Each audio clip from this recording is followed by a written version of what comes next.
कहानी का पूरा आनंद लेने के लिए कहानी के पिछले भागों को सुनना ना भूलें।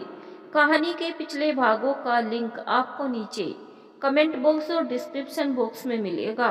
तो चलिए आगे की कहानी शुरू करते हैं। जय श्री कृष्णा, जय श्री राधे, ओम नमः शिवाय, जय माता दी। सुकन्या तैयार हो गई थी। उसने अपने आप को ऐसे कवर किया था कि कोई उसे पहचान नहीं सकता था।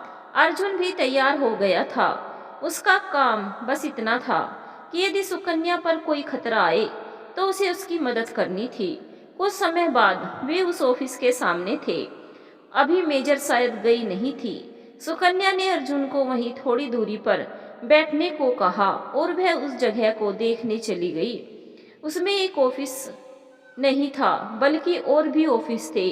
अर्जुन ने उसे बता दिया था कि अनुराधा साइबर के नाम से यह ऑफिस है। उसने देखा कि गार्ड बैठा हुआ है। वह वहीं पर दूसरे ऑफिस के गार्ड से कुछ बात करने लगी। 10 बज रहे थे। मेजर निकली तो सुकन्या चौकन्नी हो गई। गार्ड भी अब लापरवाह सा दिख रहा था। थोड़ी देर में वह गार्ड भी उठा और बोला, अब हम खाना खाने जाते हैं मैडम। यह कहकर वह उस गार्ड के पास आया और बोला, चल भाई खाना खाने, अब तो टाइम हो गया। हाँ चलो, कहकर उस गार्ड ने दरवाजा बाहर से लॉक किया और चला गया। सुकन्या ने इधर उधर देखा और बैग से कोई चीज निकालकर दरवाजे का लॉक खोल लिया। थोड़ी देर में ही वह अंदर थी।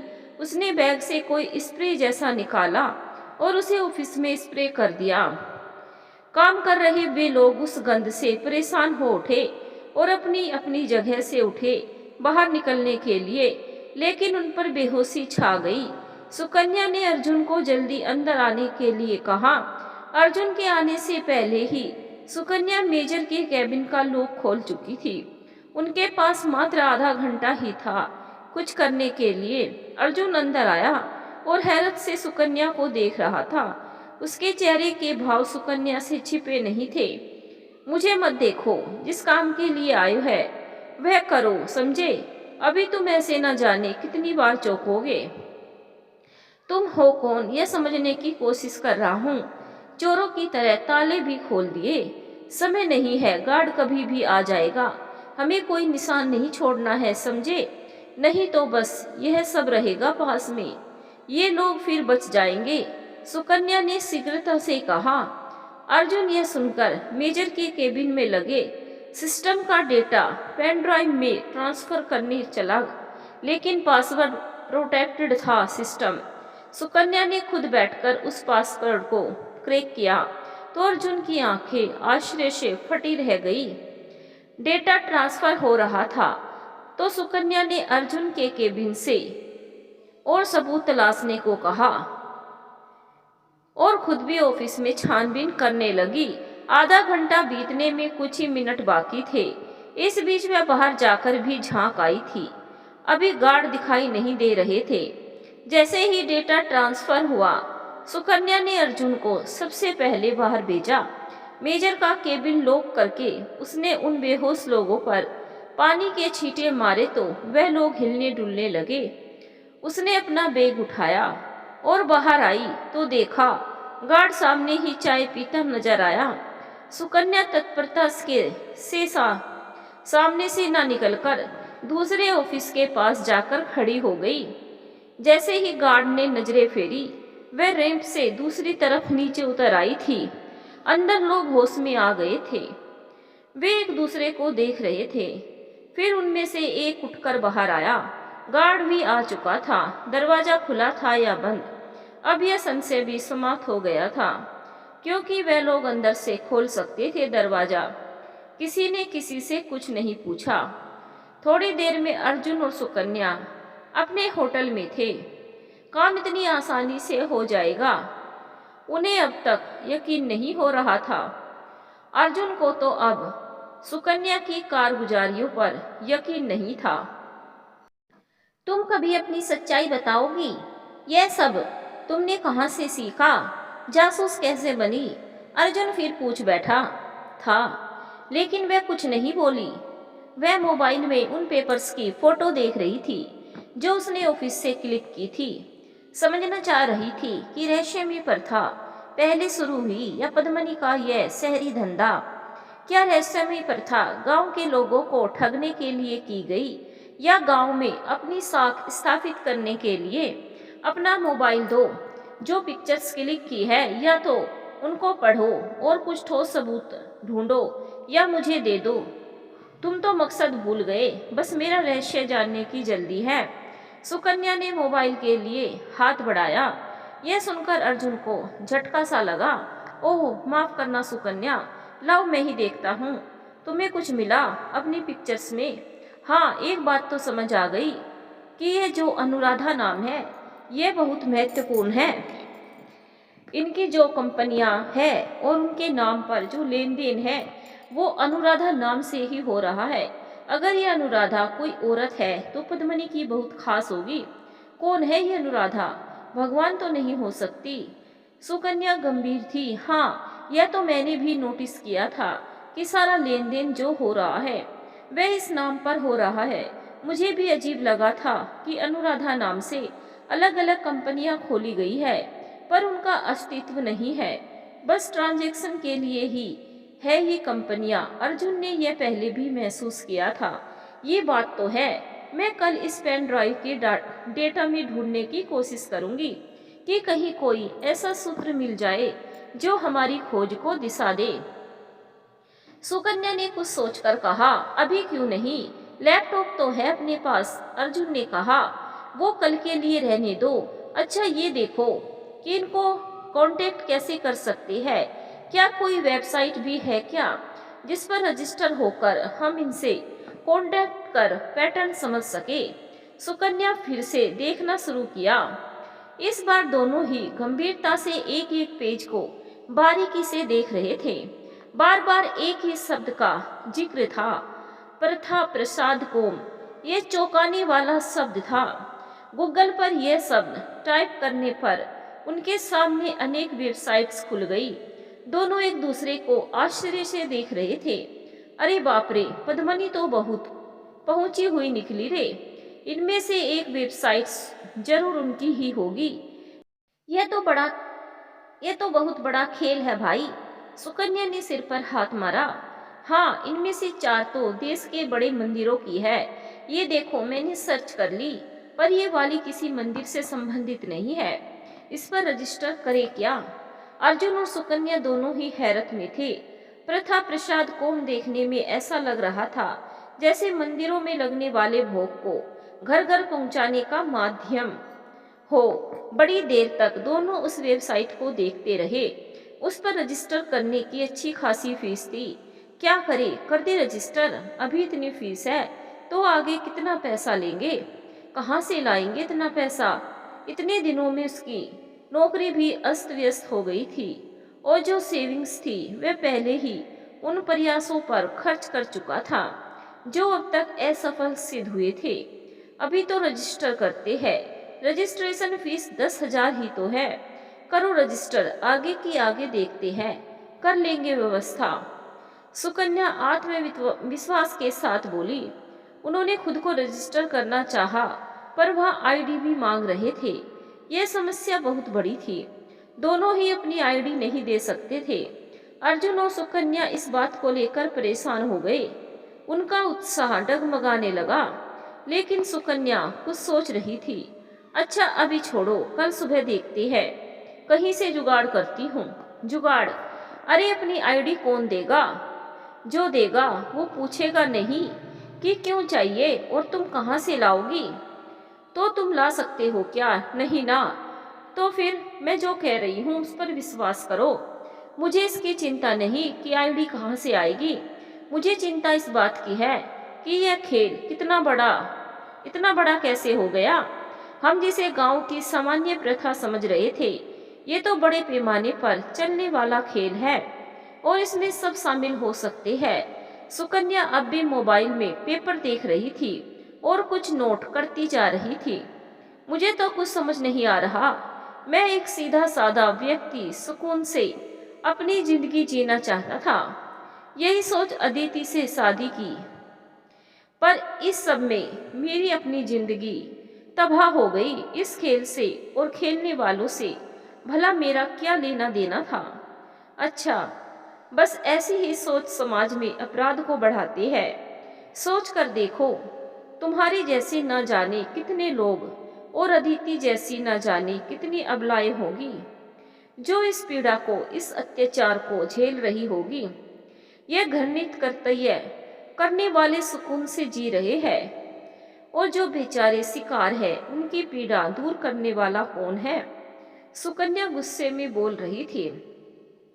तो हम कर भी क्या सकते हैं। मैंने कोशिश की, बदले में सब खो दिया। अब यह सब करूंगा तो पता नहीं क्या क्या खोना पड़ेगा। अर्जुन की चिंता भी सही थी। उसके विद्रोह को पद्मनी ने कैसे ध्वस्त कर दिया और कैसे उसकी अच्छी भली जिंदगी नर्क बन गई। कैसे अदिति उस पाप को ढो रही है जो उसने किया ही नहीं। तो तुम इस सब में नहीं पड़ना चाहते, मैं तुम्हें मजबूर नहीं करूंगी, पर मैं यह करके रहूंगी। मुझे न्याय चाहिए सबके लिए। अपनी माँ चाहिए। तुम 6 दिन बाद अपने काम पर जाओ और मुझसे कुछ जानने की कोशिश मत करना कि यह सब मैं कैसे करूंगी। सुकन्या के चेहरे पर दृढ़ संकल्प नजर आ रहा था। साहस की चमक उसके चेहरे पर थी। उसका चमकता चेहरा देख अर्जुन सोच में पड़ गया। सुकन्या चुपचाप अपना काम कर रही थी। बहुत कुछ मिला था उसे उन पेपर्स में, इतनी जरूरी बातें, लेकिन सब में लिंक ढूंढना अब भी जरूरी था। उसके लिए पेन ड्राइव का डेटा समझना भी जरूरी था। वह अपने काम में लगी थी और अर्जुन परेशान सा इधर उधर घूम रहा था। अब क्या हुआ, ऐसे चक्कर क्यों काट रहे हो, आराम करो, क्यों परेशान हो। सुकन्या ने कहा, तुम अकेले ये सब कैसे करोगी, यही सोच रहा हूँ। तुम्हें मेरी फिक्र करने की जरूरत नहीं, पर डर से मैं चुप बैठ जाऊंगी। यह तुम्हारी भूल है, पर चिंता मत करो, तुम पर या तुम्हारे परिवार पर कोई संकट नहीं आएगा। अब चाहे मुझे कुछ भी करना पड़े, मैं पीछे नहीं हटूंगी। कहकर सुकन्या ने सब सामान एक तरफ रखा और लेट गई। लेकिन मैं अगर तुम्हें इस संकट में अकेला छोड़ दूंगा तो अपने आप को कभी माफ नहीं कर पाऊंगा। अर्जुन सोचने की कोशिश कर रहा था कि क्या सही है और क्या गलत। अब सब काम तुम्हारे हिसाब से तो नहीं होंगे, इसीलिए सब चिंता छोड़ो और सो जाओ, क्योंकि मुझे कल बहुत कुछ करना है। तुम मेरे साथ 6 दिन तक हो। तुम्हें कल घूमने चलना है मेरे साथ, क्योंकि पद्मनी चुप तो नहीं बैठी होगी, उसने हम पर जरूर निगाह रखी होगी। तो हमें पहले उसे विश्वास दिलाना है कि हम घूमने आए हैं। इतना तो तुम कर ही सकते हो। वास्तव में पद्मनी को भरोसा नहीं था। हाँ, सुकन्या पर उन्हें भरोसा था, इसीलिए उन्होंने अपने एक आदमी को शाम को ही भेज दिया था उन पर निगाह रखने। सुकन्या ने यह संकट भाप रखा था और वह उस आदमी को चकमा देने में सफल हो गई थी, पर आगे क्या और कैसे करेगी, वह इसी सोच में पड़ी थी। उधर अदिति बहुत परेशान थी। उसका 5वां महीना आरंभ हो गया था। इतने दिन से उसने अपने पति को नहीं देखा था। बार बार यही रट लगा रखी थी उसने कि वह ससुराल जाएगी और पति के साथ रहेगी। वह सबसे माफी भी मांग लेगी, लेकिन ऐसी स्थिति में वे मायके में नहीं रहेगी। मनोहर लाल जी उसे किसी तरह समझा देते, पर अब वह हट पर आ गई थी। या तो उसे पति से मिलवा दो, नहीं तो वह गांव चली जाएगी। रात के 12 बजे भी अदिति का यही विलाप चल रहा था। अदिति के पिता मनोहर लाल जी हर तरह से उसे समझा चुके थे कि ऐसा करने से क्या क्या हो सकता है, पर वे मानने को तैयार नहीं थी। हार कर उन्होंने अर्जुन को फोन किया। इतनी रात को ससुर जी का फोन देख अर्जुन घबरा गया। सुकन्या भी अभी सोई नहीं थी, वह भी उठकर बैठ गई। किसका फोन है इतनी रात को, उठाते क्यों नहीं? सुकन्या ने उबासी लेते हुए पूछा। अदिति के पापा। बात करो ना, इतनी रात को फोन कर रही है तो अर्जेंट ही होगा। क्या बात करूं, जा पाऊंगा क्या? पता नहीं क्या बात हुई होगी। अर्जुन उलझन में था। तुम सोचते बहुत हो, कहते हुए सुकन्या ने फिर फोन छीनकर उठा लिया। उधर से मनोहर लाल जी का परेशानी भरा स्वर गूंज उठा। बेटा, जमाई बाबू से बात हो सकती है क्या? यहाँ बड़ी समस्या हो गई है। अदिति हट कर बैठी है और सुबह से भूखी प्यासी है। मजबूरी में फोन किया है। वे एक सांस में सब बोल गए थे। सुकन्या कुछ कहती उससे पहले ही उस पर अदिति की आवाज गूंजने लगी। शायद उसने पिता से फोन छीन लिया था। सुकन्या चुप बैठी थी। अगर वह अदिति से बात करती तो वह और भी परेशान हो सकती थी। आप झूठ बोल रहे थे पिताजी, फोन पर तो कोई नहीं है। किससे बात कर रहे थे आप? अदिति अब बोलने लगी थी। अर्जुन के वियोग ने उसे बोलने का साहस दे दिया था। अरे अर्जुन ही तो था। मनोहर लाल जी कैसे बोलते कि सुकन्या है? ये बात तो अदिति को पता नहीं थी और ऐसी हालत में बता भी नहीं सकते थे। लेकिन तब तक सुकन्या ने फोन अर्जुन को पकड़ा दिया था। अदिति की व्याकुलता समझ अर्जुन ने तुरंत फोन लिया और बात करने लगा। शिकवे शिकायत का दौर चलता रहा। आज ये अदिति का नया रूप था। वह शर्मीली सी, संकोची सी, झिझक कर बात करने वाली अदिति कहीं खो सी गई थी। अर्जुन ने बहुत समझाने की कोशिश की, पर उसने साथ रहने की जिद पकड़ ली थी। अब मुझसे इंतजार नहीं होता, आप आओ, नहीं तो मैं आ जाऊंगी। सब सहने को तैयार हूँ आपकी खातिर। हाँ, हम साथ रहेंगे अदिति, तुम ख्याल रखो अपना। मिलता हूँ तुमसे कल 10 बजे तक। या तो आप यहाँ आओ, नहीं तो मैं गांव आ जाऊंगी। हाथ थामा है तो निभाना भी सीखो। बहुत हुए आपके बहाने। फोन कट गया था। अर्जुन को अब भी विश्वास नहीं था कि ये वही अदिति बोल रही थी जिससे उसका ब्याह हुआ था। बात जब अधिकार पर आती है तो स्वाभिमान जाग उठता है। अपना हक सभी जानते हैं। अब बात हक की हो गई थी। जहाँ हक की बात होती है वहाँ प्यार और अपनापन पीछे छूट जाते हैं। अब क्या करोगे? अब भी हाथ पर हाथ रखकर बैठना है क्या? उसे तुमने सच्चाई नहीं बताई। सोचो, उसे सच पता चलेगा तो क्या होगा? सुकन्या ने अर्जुन से सवाल कर दिए थे।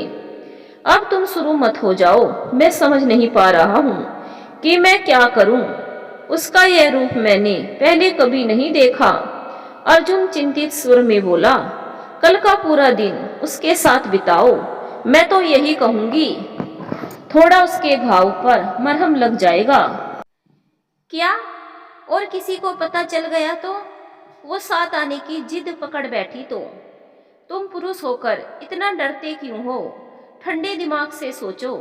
समस्या का समाधान खोजने से मिलता है, कहकर सुकन्या चुप होकर लेट गई थी। नींद अब आंखों से दूर जा चुकी थी। अर्जुन भी करवट बदल रहा था। पद्मनी ने उसकी जिंदगी को ध्वस्त कर दिया था। अदिति की जिद उसे महसूस करा रही थी कि अब वह उससे दूर नहीं रहेगी। और सुकन्या, उसका क्या? सोचते सोचते आंख लग गई थी, पर निष्कर्ष अब भी नहीं निकला था। सुबह देर से आंख खुली, देखा सुकन्या कमरे में नहीं थी। वह कहाँ गई? अर्जुन झटके से उठा। वॉशरूम गीला था, यानी वो नहा धोकर तैयार होकर बाहर गई। लेकिन अभी तो 7 बजे है। अर्जुन उसके बिस्तर के पास खड़ा था। अचानक उसकी निगाह तकिया के नीचे से झांकते एक कागज पर पड़ी। उसने झपटकर वह नोट निकाला।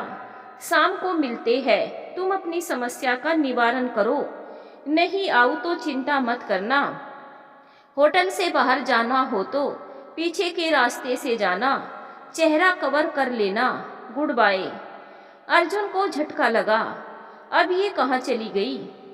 अकेले कैसे करेगी सारे काम? अदिति का अल्टीमेटम याद आया। फटाफट नहा धोकर तैयार हुआ। होटल के पीछे सीढ़ियाँ थी, वहां से उतरा और ऑटो करके अदिति से मिलने के लिए निकल पड़ा। आज वह सोचकर आया था कि अदिति को सच बता देगा। सच सह पाएगी वो? अंतर्द्वंद से जूझ रहा था अर्जुन। थोड़ी देर में वह अदिति के घर के आगे था। दरवाजा अदिति के पिता ने खोला। नकाबपोश को देखते ही वह डर गए। खौफ से चेहरा काला पड़ गया, लेकिन वह नकाबपोश हाथ जोड़कर नमस्कार कर रहा था। सांस में सांस आई। तो तुम हो बेटा, अंदर आओ। अर्जुन ने इधर उधर देखा, कोई भी ऐसा ना दिखा जो उन पर निगाह रख रहा हो। वह अंदर आ गया। इधर आ जाओ बेटा। वह उसे अपने स्टडी रूम में ले गए। अदिति, अर्जुन ने पूछा। वह सो रही है। रात को नींद की दवा देनी पड़ी। हाई बीपी हो गया था। डॉक्टर को बुलाना पड़ा। ओ, आप भी नहीं सो पाए होंगे। हमारी नींद तो कब की उड़ गई बेटा। बेटियां शादी के बाद मायके में पड़ी रहे तो दुनिया जीने कहाँ देती है। मनोहर लाल जी उठकर अंदर चले गए थे, शायद अपनी पत्नी से कुछ कहने। थोड़ी देर में चाय लेकर सीमा जी, अदिति की मम्मी आई। उनकी सूरत भी उतरी हुई थी। चेहरे पर बुढ़ापा झलक आया था। 5 महीने में इतना अंतर। बेटा, हमारे बुढ़ापे पर दया करो। ले जाओ अदिति को। अब ये हमारी अदिति नहीं है, बदल गई है। हमने बहुत कोशिश की कि सारी बातें कंट्रोल में रहे, पर अब उसका विद्रोह और दुनिया के ताने बढ़ रहे हैं। सीमा जी का गला भर आया था। अर्जुन चुप था। उसके हाथ में क्या था? अदिति को साथ ले जाना संभव नहीं था। सुकन्या का सच पता चलते ही उसका क्या रिएक्शन होगा, यह भी पता नहीं था। 1 घंटा हो गया था। मनोहर लाल जी को अब तक की प्रोग्रेस वह बता चुका था। सुनकर वे भी आश्चर्यचकित थे। इतना बड़ा रैकेट, बहुत खतरनाक होंगे ये लोग।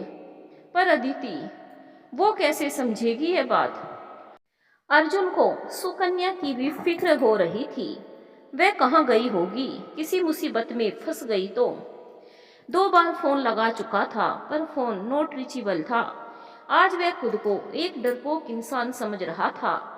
कहाँ है उसमें सुकन्या जैसा साहस? किससे डर रहा है वह? ज्यादा से ज्यादा क्या होगा? प्राणों पर ही संकट आएगा, और संकट में प्राण अब भी तो है। मैं अदिति को साथ ले जाऊंगा। 5 दिन बाद हम गांव जाएंगे। अदिति भी साथ जाएगी, अर्जुन ने कहा। पागल हुए हो क्या बेटा? तुम इतना बड़ा काम कर रहे हो, वहां अदिति का होना सिर्फ रुकावट ही बनेगा। फिर वह नहीं समझेगी तुम्हारी स्थिति। वह नहीं समझेगी कि वह लड़की तुम्हारे जीवन में कैसे आई। उसकी हालत तुम्हारे पैरों की बेड़ियां बन जाएगी। उसे समझा दो किसी तरह, शायद समझ जाए। कौन समझ जाएगा पापा? आप किसको समझाने की बात कर रहे हैं? अदिति ने सब सुन लिया था और वह इधर ही आ रही थी। अर्जुन को आया देख अदिति पहले तो बहुत नाराज हुई, फिर धीरे धीरे उसकी नाराजगी पानी की तरह बह गई। उस दिन वह अदिति को कोशिश करके भी अलग रहने के लिए नहीं मना पाया। उसे मोहलत दी थी अदिति ने तो सिर्फ 2 दिन की। यदि 2 दिन में वह उसे लेकर नहीं गया तो वह कंप्लेन करेगी पुलिस में। अदिति का यह रूप अर्जुन के लिए नया था। इस रूप में अदिति कभी यह नहीं समझ सकती थी कि सुकन्या से अर्जुन की शादी मात्र एक सौदा है। अभी तक अदिति को यह सब पता नहीं था, और अब वह कह रही थी कि कंप्लेन करेगी। अगर अदिति ने ऐसा किया तो एक बवाल और पैदा हो जाएगा। अदिति, आखिरी बार भरोसा कर लो, इस बच्चे की कसम, बस चंद दिन दे दो, गाजे बाजे से तुम्हें घर ले जाऊंगा। अर्जुन ने उसे मनाने की कोशिश की। नहीं, मुझे आज ही साथ चलना है, या फिर यह कह दो कि तुम्हें दूसरी भाग गई। मुझे किसी ने बताया है और मैं ये बर्दाश्त नहीं कर सकती। तुम मेरे हो बस। अदिति की यह बात चौंकाने वाली थी। तो इसीलिए उसका व्यवहार ऐसा हो रखा है। अच्छा, तो यहाँ बैठो आकर, मुझ पर एक बार भरोसा करके मेरी पूरी बात सुनो। मैं भी तुमसे अब और नहीं छुपा सकता। तो क्या वह सब सच है जो आनंदी भाभी ने मुझे फोन पर बताया? हे भगवान, मेरे साथ इतना बड़ा धोखा! अंगारे और आंसू दोनों ही बरस रहे थे अदिति की आंखों से। अर्जुन को अब सब समझ आ गया था। आनंदी भाभी उनके घूमने जाने की बात से चिढ़ गई थी। वो वैसे भी सुकन्या को पसंद नहीं करती थी, तो इसीलिए अदिति को सच बता दिया। पर उन्हें नंबर कहाँ से मिला? जरूर उन्होंने उसके फोन से ही लिया होगा। ओ, याद आया, उस दिन अदिति के से बात आनंदी भाभी के सामने ही तो हुई थी। उन्होंने भी बात की थी, पर उस बात को तो कई दिन हो गए, फिर आज क्यों? अदिति, तुम्हें मुझ पर और हालातों पर भरोसा करना होगा। पहले तसल्ली से बात सुनो, और चाहो तो पापा जी और माँ को भी बुला लो, क्योंकि उन्हें सब पता है। मैंने कोई अपराध नहीं किया है, बस पद्मनी के चंगुल से तुम्हें बचाया है। अदिति की आंखें आश्चर्य से फटी थी। फिर अर्जुन ने सारा सच अदिति को बता दिया, और यह भी कि सुकन्या ने अपनी माँ की तलाश में इस शादी को मंजूरी दी। शादी सिर्फ बहाना है, वह सिर्फ पद्मनी के षड्यंत्र का पर्दाफाश करना चाहती है, और अर्जुन उसकी मदद कर रहा है। कुछ समझ नहीं आ रहा था अदिति को। पत्थर की मूरत की तरह वह जड़ बैठी थी, और जब समझ आया तो बेचैन हो गई। लेकिन आपने दूसरा ब्याह किया, वह अपना हक नहीं मांगेगी क्या? ब्याह करना जरूरी था क्या? तुम ये बताओ कि तुम्हें मुझ पर भरोसा है या नहीं? है तो बस कुछ दिन और, हम सच के करीब पहुंच रहे हैं। एक बार पद्मनी का रहस्य उजागर हो जाए तो सुकन्या अपने रास्ते और हम अपने रास्ते। अर्जुन ने प्यार से अदिति को आलिंगन बंद करते हुए कहा। भरोसा है जी, पर मन आपको खोने से के डर से सहम जावे। मेरी जिंदगी आपसे जुड़ी है जी, मेरे सपने, मेरा भविष्य, सब कुछ आप हैं। मैं धोखा बर्दाश्त नहीं कर सकूंगी, आप जानते हैं। अदिति ने कसकर अर्जुन को जकड़ा हुआ था, जैसे अब वह उसे इस बंधन से मुक्त नहीं करेगी। मैं धोखा दे भी नहीं रहा, मैंने सब कुछ पापा जी को बता रखा था। उस समय तुम्हारे प्राण संकट में थे, इसीलिए तुम्हें इस सब से दूर रखना बहुत जरूरी था। बस इसीलिए ना मिलने आ सका और ना तुम्हें कुछ बता सका। लेकिन एक आखिरी बार जाने दो, वह सब खत्म कर वापस आने के लिए। अदिति का चेहरा रुआसा हो गया था, जैसे मना कर रही हो, मत जाओ। देखो, उसने मुझे यहाँ भेजा और खुद अकेली जांच पड़ताल में लगी है। अगर पद्मनी को जरा भी संदेह हुआ तो वह भी खतरे में पड़ जाएगी, और तुम भी, इसके साथ हमारा परिवार भी। ठीक है, जाओ, पर जल्दी आने का वादा करो। अदिति को अपनी सहमति देकर अर्जुन ने अपने चेहरे को कवर किया। मनोहर लाल जी ने बाहर जाकर तब तक देख लिया था, कोई भी संदिग्ध व्यक्ति दिखाई नहीं दे रहा था।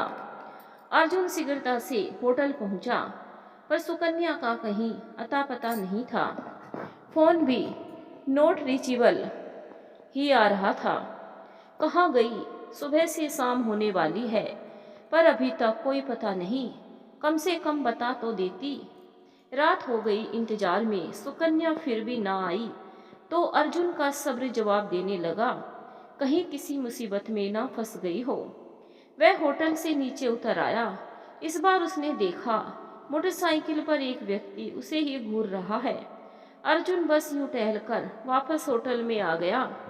रात के 10 बज चुके थे, पर सुकन्या कहाँ हो? सुकन्या, कुछ तो सूचना दो यार, बस सुरक्षित हो इतना भर बता दो। वह यही बड़बड़ा रहा था, लेकिन सुकन्या नहीं आई। संपर्क का कोई रास्ता भी नहीं था, बस इंतजार ही करना था। अकेला वह होटल के बाहर भी नहीं घूम सकता था। कहीं पद्मनी के आदमियों को संदेह ना हो जाए कि सुकन्या होटल में नहीं है। करवट बदलते बदलते रात भी बीत गई, पर सुकन्या का ना संदेश आया और ना ही सुकन्या। अब अर्जुन से रहा नहीं गया। वह तैयार हुआ और पीछे के रास्ते से उतरकर चल दिया सड़क पर। मन नहीं माना तो अपने ऑफिस की ओर आ गया। लेकिन ये क्या, वहां पर कई गाड़ियां खड़ी थी और छानबीन हो रही थी। लोग तमाशा देख रहे थे। उसने चाय वाले से माजरा पूछा, अरे भैया, सुबह 8 बजे से ही रेड पड़ी है, वो देखो उस गाड़ी में सारी कंपनी के लोग हैं। उनके मोबाइल जब्त हो गए हैं और हथकड़ी लगाकर गाड़ी में बंद कर दिया। पता नहीं कौन सा धंधा कर रहे थे। क्या कह रहे हो? सुबह 8 बजे से ही? पता चला क्या किसने करवाया और कौन लोग हैं ये? अर्जुन हैरत में था। ये सब अचानक कैसे? क्या सुकन्या ने? उसे विश्वास नहीं हो रहा था कि सुकन्या यह सब करवा सकती है। सुन तो रहे हैं कि क्राइम ब्रांच वाले हैं, पर है तो अंधेर गर्दी। पता नहीं कौन सा धंधा चल रहा है यहाँ पर। कहकर चाय वाला अपना काम करने लगा। ऑफिस सील करके जब सब लोग बाहर निकले तो दिन के 2 बज रहे थे। वे कम से कम 5 लोग थे। सुकन्या उनमें नहीं थी। हो भी कैसे सकती थी? उसका इनसे क्या संबंध? तो सुकन्या कहाँ थी? परेशान सा अर्जुन फिर होटल लौट आया। कहाँ हो सुकन्या? ये सब क्या हो रहा है? सुकन्या के ना आने से अर्जुन परेशान था। उससे संपर्क भी नहीं हो पा रहा था। समझ नहीं आ रहा था क्या करे। गांव लौट जाए या अदिति के पास चला जाए। होटल का कमरा उसे जेल जैसा लग रहा था। उसने इस बीच कम से कम 50 बार सुकन्या को फोन किया होगा, पर कोई जवाब नहीं। खाना भी नहीं खाया गया उससे। रात करीब 10 बजे एक मैसेज आया, गांव पहुंचो, गांव पहुंचो। यह देख वह आश्चर्यचकित हो गया। बस इतना सा मैसेज। उसने जवाब में मैसेज किया, अभी, लेकिन तुम कहाँ हो? यह मैसेज सुकन्या ने किया था। अनिष्ट की आशंका मन में गहराने लगी थी। कोई जवाब नहीं।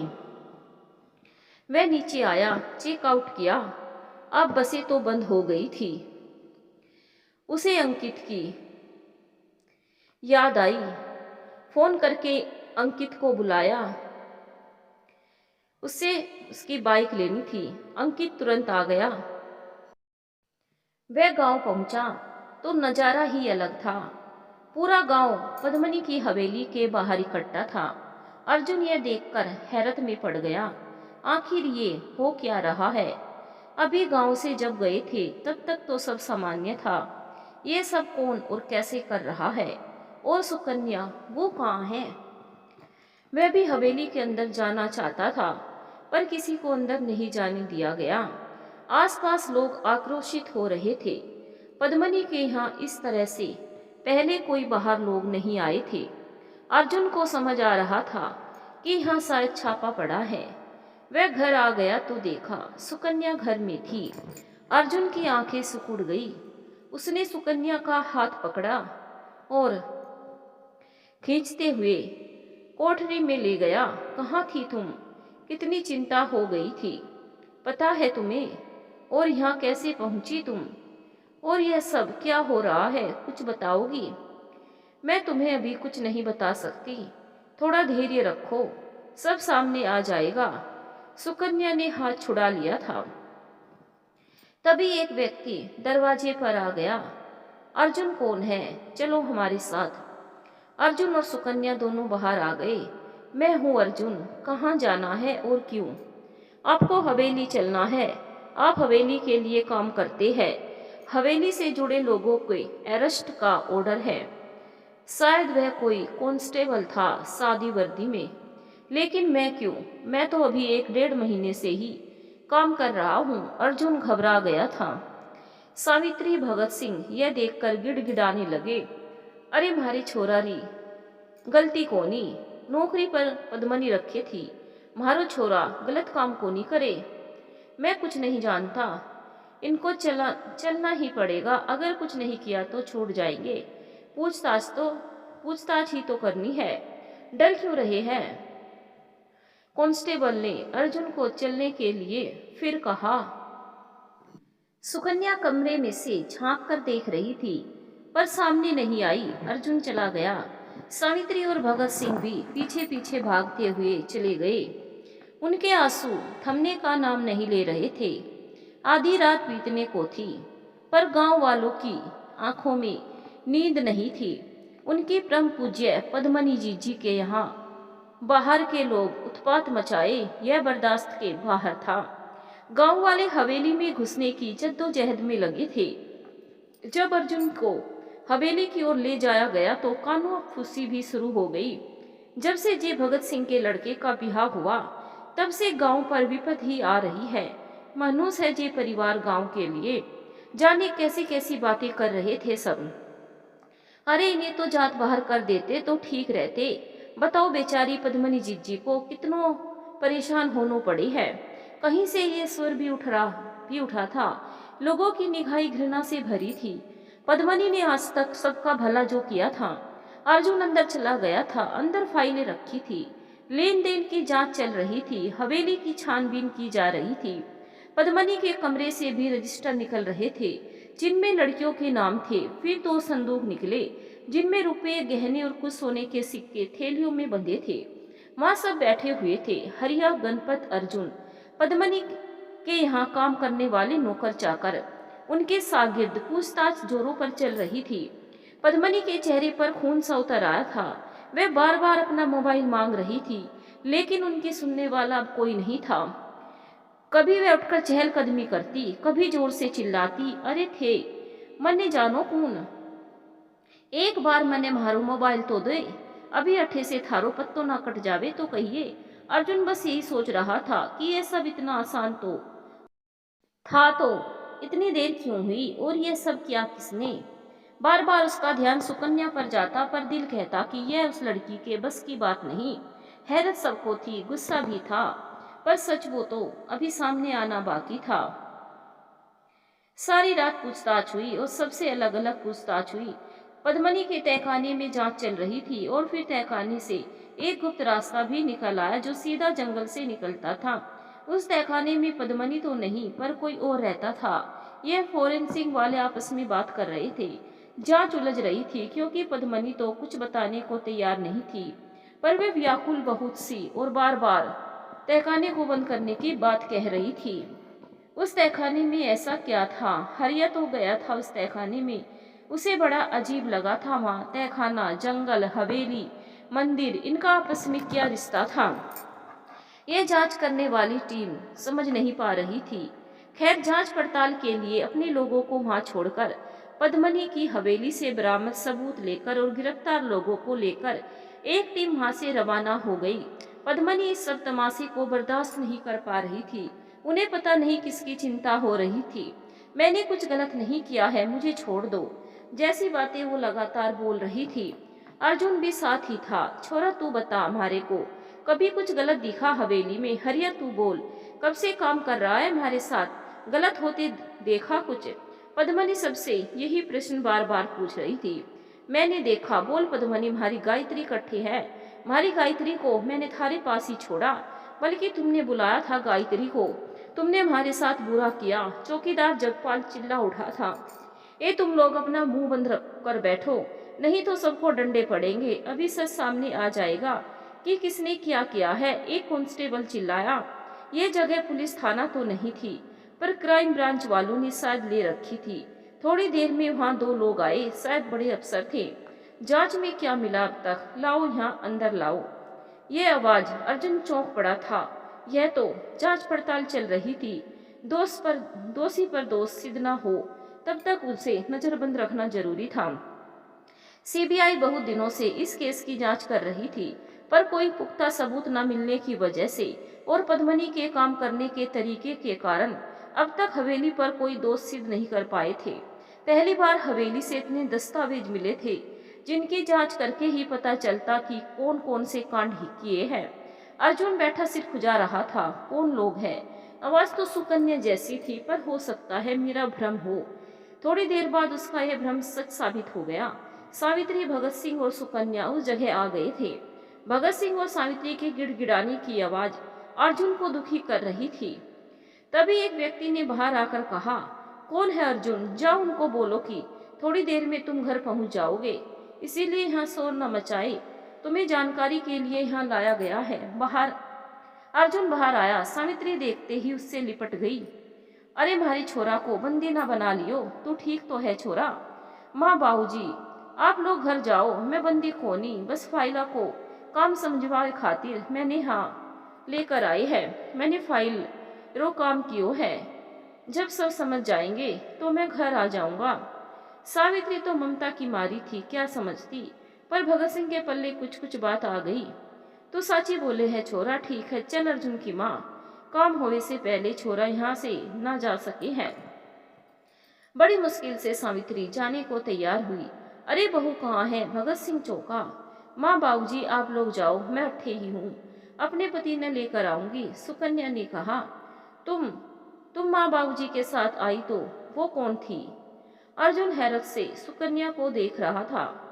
सुकन्या ने उसे चुप रहने को कहा और भगत सिंह को सावित्री को आश्वस्त करके भेज दिया। अर्जुन अपनी जगह आकर बैठ गया था। सुकन्या भी अंदर चली गई थी। हरिया और अर्जुन एक दूसरे को आश्चर्य से देख रहे थे। हरिया जी, आप जानते थे कि क्या कि सुकन्या कौन है? अर्जुन फुसफुसाया था। नहीं, मैं तो खुद भौचक्का हूँ। पद्मनी के डर से मैंने कभी सुकन्या से अपना रिश्ता उजागर नहीं किया, बल्कि वह जब हॉस्टल में पढ़ रही थी तो मैं कभी उससे मिलने भी नहीं गया, इसीलिए मुझे नहीं पता कि सुकन्या का सच क्या है। हरिया भी आश्चर्यचकित था। पद्मनी के सारे हिसाब किताब और दस्तावेजों की जांच के बाद सीबीआई ने पद्मनी से पूछताछ शुरू कर दी थी। पद्मनी बड़ी ढीठ थी, कुछ बोल नहीं रही थी। थोड़ी देर में वे औरतें भी गिरफ्तार कर ली गई जो हमेशा हर काम में पद्मनी का साथ देती थी। सबसे अलग थलग पूछताछ हुई और सबने अलग ही बात बताई। सुकन्या का अंदर होना इस बात का सबूत था कि वह क्राइम ब्रांच से संबंध रखती है, पर पहले जो अंदर गई वो कौन थी, यह बात अर्जुन को परेशान कर रही थी। पूरी रात पूछताछ करने पर आखिर में इस गोरख धंधे का एक सिरा सीबीआई के हाथ लगा जो बहुत अहम था, और वो यह कि उस तहखाने में पद्मनी का बेटा रहता है और वह अब कहाँ है यह किसी को पता नहीं है। पद्मनी का बेटा, सबके मुंह आश्चर्य से खुले थे, पर पद्मनी ने तो ब्याह को नहीं किया। बेटा है ये बात भी किसी को पता नहीं। बेटे की बात सुनते ही पद्मनी का मनोबल टूटने लगा था। सीबीआई उनसे जानना चाह रही थी कि आखिर यह सब कैसे शुरू हुआ, उनका काम करने का तरीका क्या है। आखिर में पद्मनी टूट ही गई। आखिर माँ थी, बेटे पर संकट कैसे आने दे सकती थी, पर बेटा कहाँ है यह उन्होंने अभी तक नहीं बताया था। बात शुरू हुई थी जब पद्मनी बहुत छोटी थी। शहर में उनका आलीशान घर था, भरपूर धन संपत्ति थी। उनके दादा महाराज बड़े शौकीन किस्म के रंगीन मिजाज व्यक्ति थे। घर में अक्सर बाहर से औरतें आती रहती थी।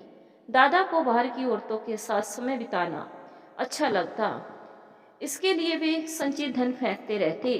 उनके शौक इस कदर बढ़े कि परिवार में उन्हें कोई रोकने वाला नहीं रहा। दादी तो पहले ही स्वर्ग सिधार गई थी।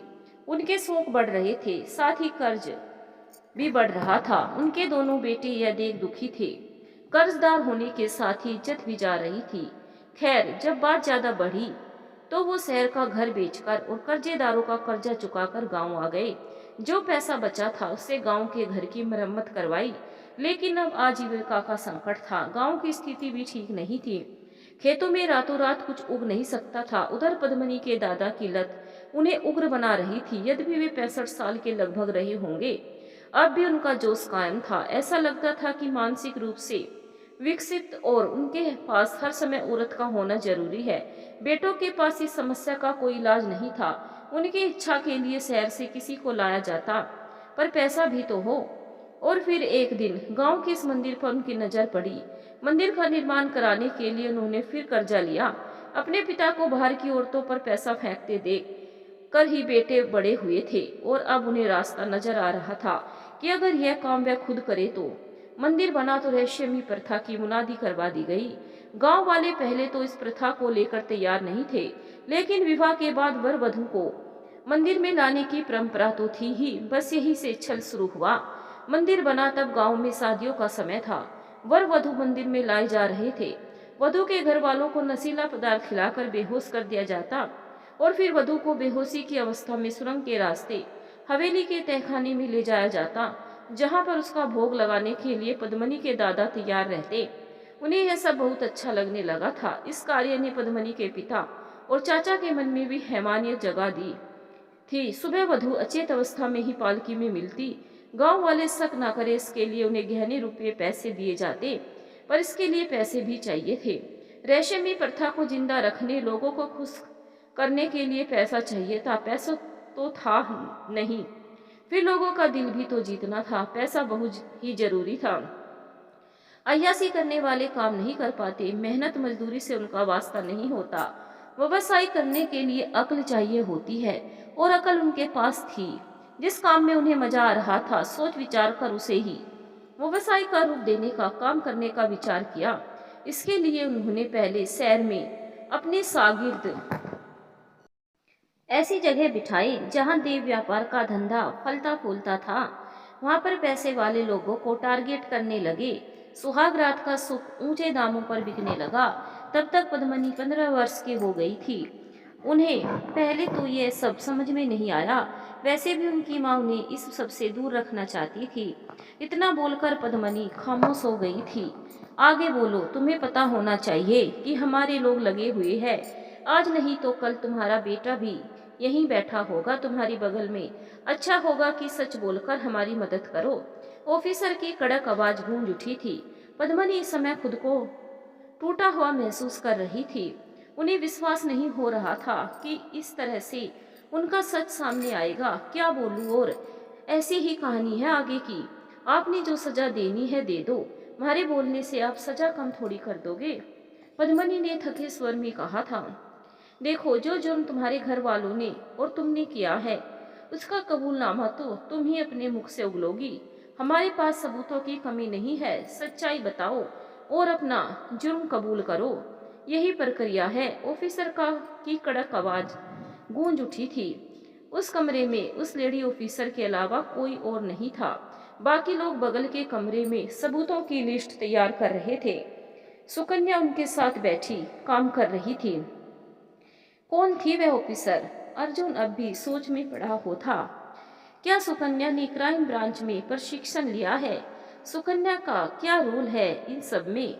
अर्जुन सोच सोचकर परेशान था। बोलोगे आगे, तुम लोगों ने कैसे यह सब किया? कैसे? सच सच बोलो। अब तुम्हारे आगे कोई और रास्ता नहीं है। ऑफिसर की तेज स्वर बाहर तक सुनाई दिया था। पद्मनी की दबंग गई इस समय खो गई थी। वह आगे बताने लगी।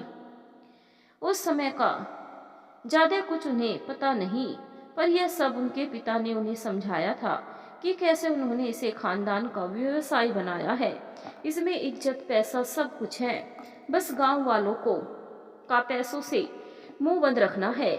जब नई दुल्हन के भोग की चर्चा हुई तो कई ऐसे अय्यास लोग मनमाना पैसा देने को तैयार हो गए। इसके लिए जगह कम पड़ने लगी थी तो जंगल में अय्यास गाह बनवाया गया। कभी कभी गांव में एक से ज्यादा विवाह हो जाते थे। ऐसे में पद्मनी के पिता और चाचा ने कुछ औरतों को नियुक्त किया था जो विवाह वाले घर में बैठकर रहस्यमयी प्रथा के बारे में ऐसी ऐसी बातें करती कि लोग डर से इसके लिए तैयार हो जाते। उनके पिता उन्हें भी प्रशिक्षित करना चाह रहे थे। इस बीच माँ के देहांत ने पद्मनी के ऊपर से लगी सारी पाबंदी समाप्त कर दी। उनके पिता औरतों के साथ उन्हें भी विवाह वाले घर में भेजने लगे। 16 की होते होते पद्मनी का चतुर दिमाग यह समझ गया था कि पुरुषों का रहस्यमयी प्रथा में आना संकट खड़ा कर सकता है। सो उन्होंने पुरुषों का रहस्यमयी प्रथा में जाना बंद करवा दिया। उनके दादाजी अब मरणासन हो चुके थे और पिता व चाचा भी बूढ़े 18 की होते होते पद्मनी को इस धंधे की नई रूपरेखा खींचनी थी। कभी कभी कस्टमर अधिक और लड़कियों की संख्या कम हो जाती तो पद्मनी ने गांव में मुनादी करवा दी थी कि वधू और बेटी सभी ब्याह के बाद रहस्यमयी प्रथा के लिए जाएगी। ऐसा देवता का आदेश है। इस काम में पैसा बिल्कुल नहीं बच रहा था। एक हाथ से आता और दूसरे हाथ से चला जाता। क्या करे और क्या ना करे वाली स्थिति थी। तब एक दिन पद्मनी शहर गई। ऐसी जगह जाकर उन लोगों से मिली जो ऐसे ही काम करके रोजी रोटी कमाते थे। उनके इस धंधे में अंधविश्वास और पाखंड था। अब उन्हें इसमें तकनीक को भी जोड़ना था। विश्वास पात्र लोग खोजने थे। धंधे को नया रूप देना था। अपनी साख स्थापित करनी थी। अपने पिता चाचा से आगे बढ़ना था। 3-4 साल बड़े खराब निकले। पहले दादा गए, फिर चाचा, केवल पिता रह गए थे। वह भी बीमार ही रहते। पापों का प्रायश्चित तो करना ही पड़ता है। अंत समय पिता बहुत पछताए और उन्होंने पद्मनी से इस दलदल से निकलकर घर बसाने के लिए कहा, पर बहुत देर हो गई थी। चाहकर भी पीछे नहीं मुड़ सकती थी वो। अब तक उन्होंने शहर में अपना एक कनेक्शन सेंटर स्थापित कर लिया था, लेकिन कस्टमर को कनेक्ट करना आसान काम नहीं था, क्योंकि गलत काम करने वाले ही सबसे ज्यादा पाक साफ होने की कोशिश करते हैं। तब उनके किसी शहरी साथी ने उन्हें कॉल सेंटर के बारे में बताया। किसने बताया? नाम बताओ। देखो अब कोई नहीं बचेगा, बोलो नाम। ऑफिसर ने बात पकड़ ली थी। उसे इस सब में क्यों घसीटना मैडम? वो तो जानते भी नहीं कि मैं क्या काम करती हूँ। बस उनसे राय ही तो ली थी। पद्मनी बहुत घबरा गई थी। तुम्हें नाम तो बताना ही पड़ेगा। कौन है वो? तुम मुझसे कैसे मिली और यह कॉल सेंटर स्थापित करने में उसकी क्या भूमिका है? ऑफिसर का स्वर कड़क था। थे हमारी जान ले लो, पर उसका नाम तो मैं ना बोलूं। शरीफ आदमी ने इस सब में घसीटने को क्या मतलब मैडम जी? वो तो तुम्हें बताना ही पड़ेगा। आज नहीं तो कल हम पता ही लगा लेंगे कि वो कौन है जिसने काले धंधे में तुम्हारी इतनी मदद की। ऑफिसर की कहाँ सुनने वाली थी। वो आपकी मर्जी मैडम जी। राय देने वाला दोषी थोड़ी होवे है। आप जानबूझ दोष लगाओ तो अलग बात है। हताश हो गई थी पद्मनी। आगे बोलो। वैसे काम करता था तुम्हारा नेटवर्क? लड़कियां कहाँ से आती थी और अब कहाँ है वे लड़कियां? सच सच बताओ, नहीं तो फिर मैं बताती हूँ। ऑफिसर का चेहरा गुस्से से तमतमा रहा था। जब आपने सारी बात पता है तो फिर हमारे से जानने की जरूरत होनी। और कौन सी लड़कियों की बात कर रहे हो मैं आप मैडम जी? मन्ने रहस्यमयी प्रथा के विषय में ही जानकारी है बस, और कोई गलत काम मैंने कभी ना कियो। पद्मनी ने बेशर्मी से जवाब दिया। बहुत पूछने पर भी पद्मनी ने उस व्यक्ति का नाम नहीं बताया। अपराधी जितने दगाबाज होते हैं उतने ही यह अपने वचन का पालन करने वाले भी होते हैं। पद्मनी अपने परिवार की प्रथा का पालन करने में बिल्कुल नहीं हिचकी। उन्हें इस प्रथा का नवीनीकरण करना था।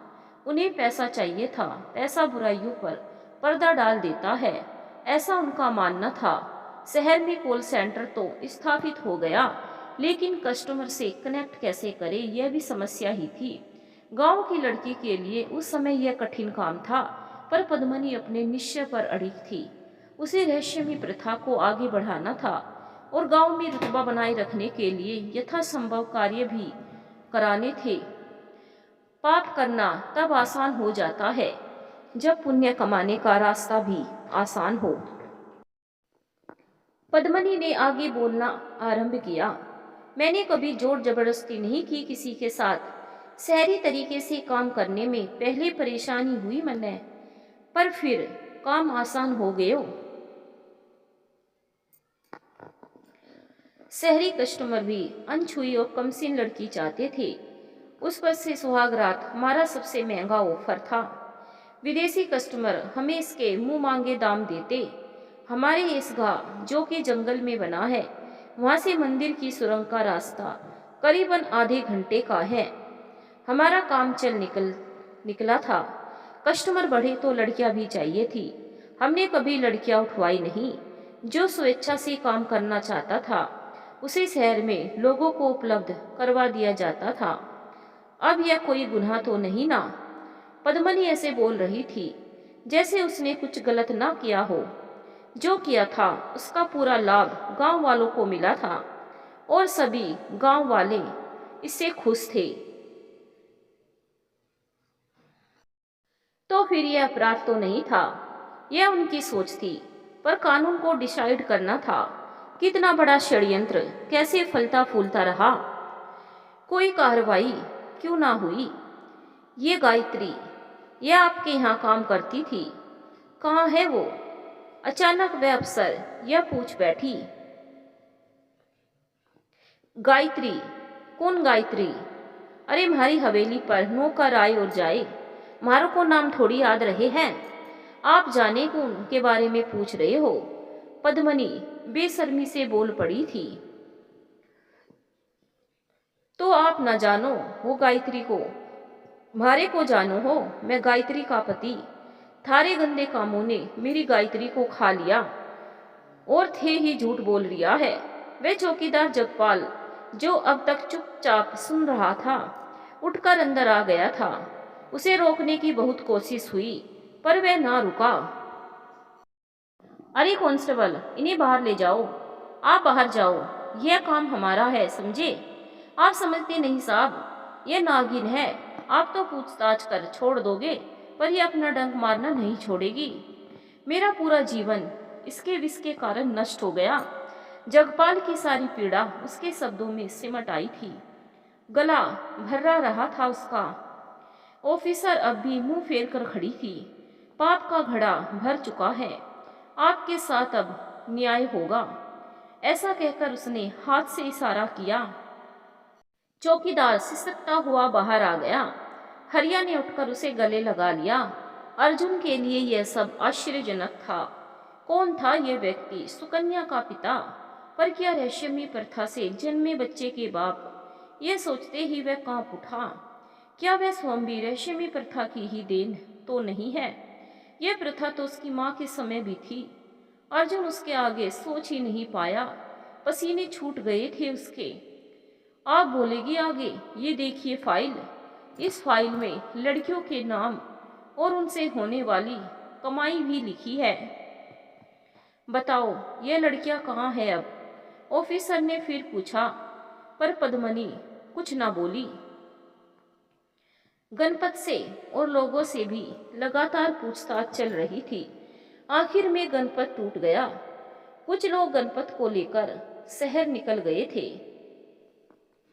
खेल खत्म हुआ तेरा। तेरे शागिर्द ने सब बक दिया है और तेरे बेटे का भी पता चल गया है। वह भी इसी कैद में होगा, ऑफिसर ने धमकी दी। इस बार पद्मनी थोड़ा कांपी। आप जो सजा दो हमारे को स्वीकार है, पर हमारे लाल को इसमें मत उलझाओ। वह निर्दोष है, भोला है वह और निर्दोष। बताओगी कि तहखाने में कौन रहता था? तेरा बेटा ही ना। उसे ही खुश करने के लिए तू तहखाने की कमरों में लड़की बंद करके रखती थी। वही था ना जिसकी इच्छा पूर्ति के लिए रहस्यमयी प्रथा भी अपने हिसाब से बदल ली जाती थी। ऑफिसर की आंखों में खून तैर रहा था। पद्मनी को पहली बार डर लगा। दोस्त उसका कौनी साहब, हवा ही ऐसी थी हमारे घर की। रिश्ता नाता सब ताक पर था हमारे घर में। मैं 16 की थी, हमारे चाचा अब मैं के बोलूं।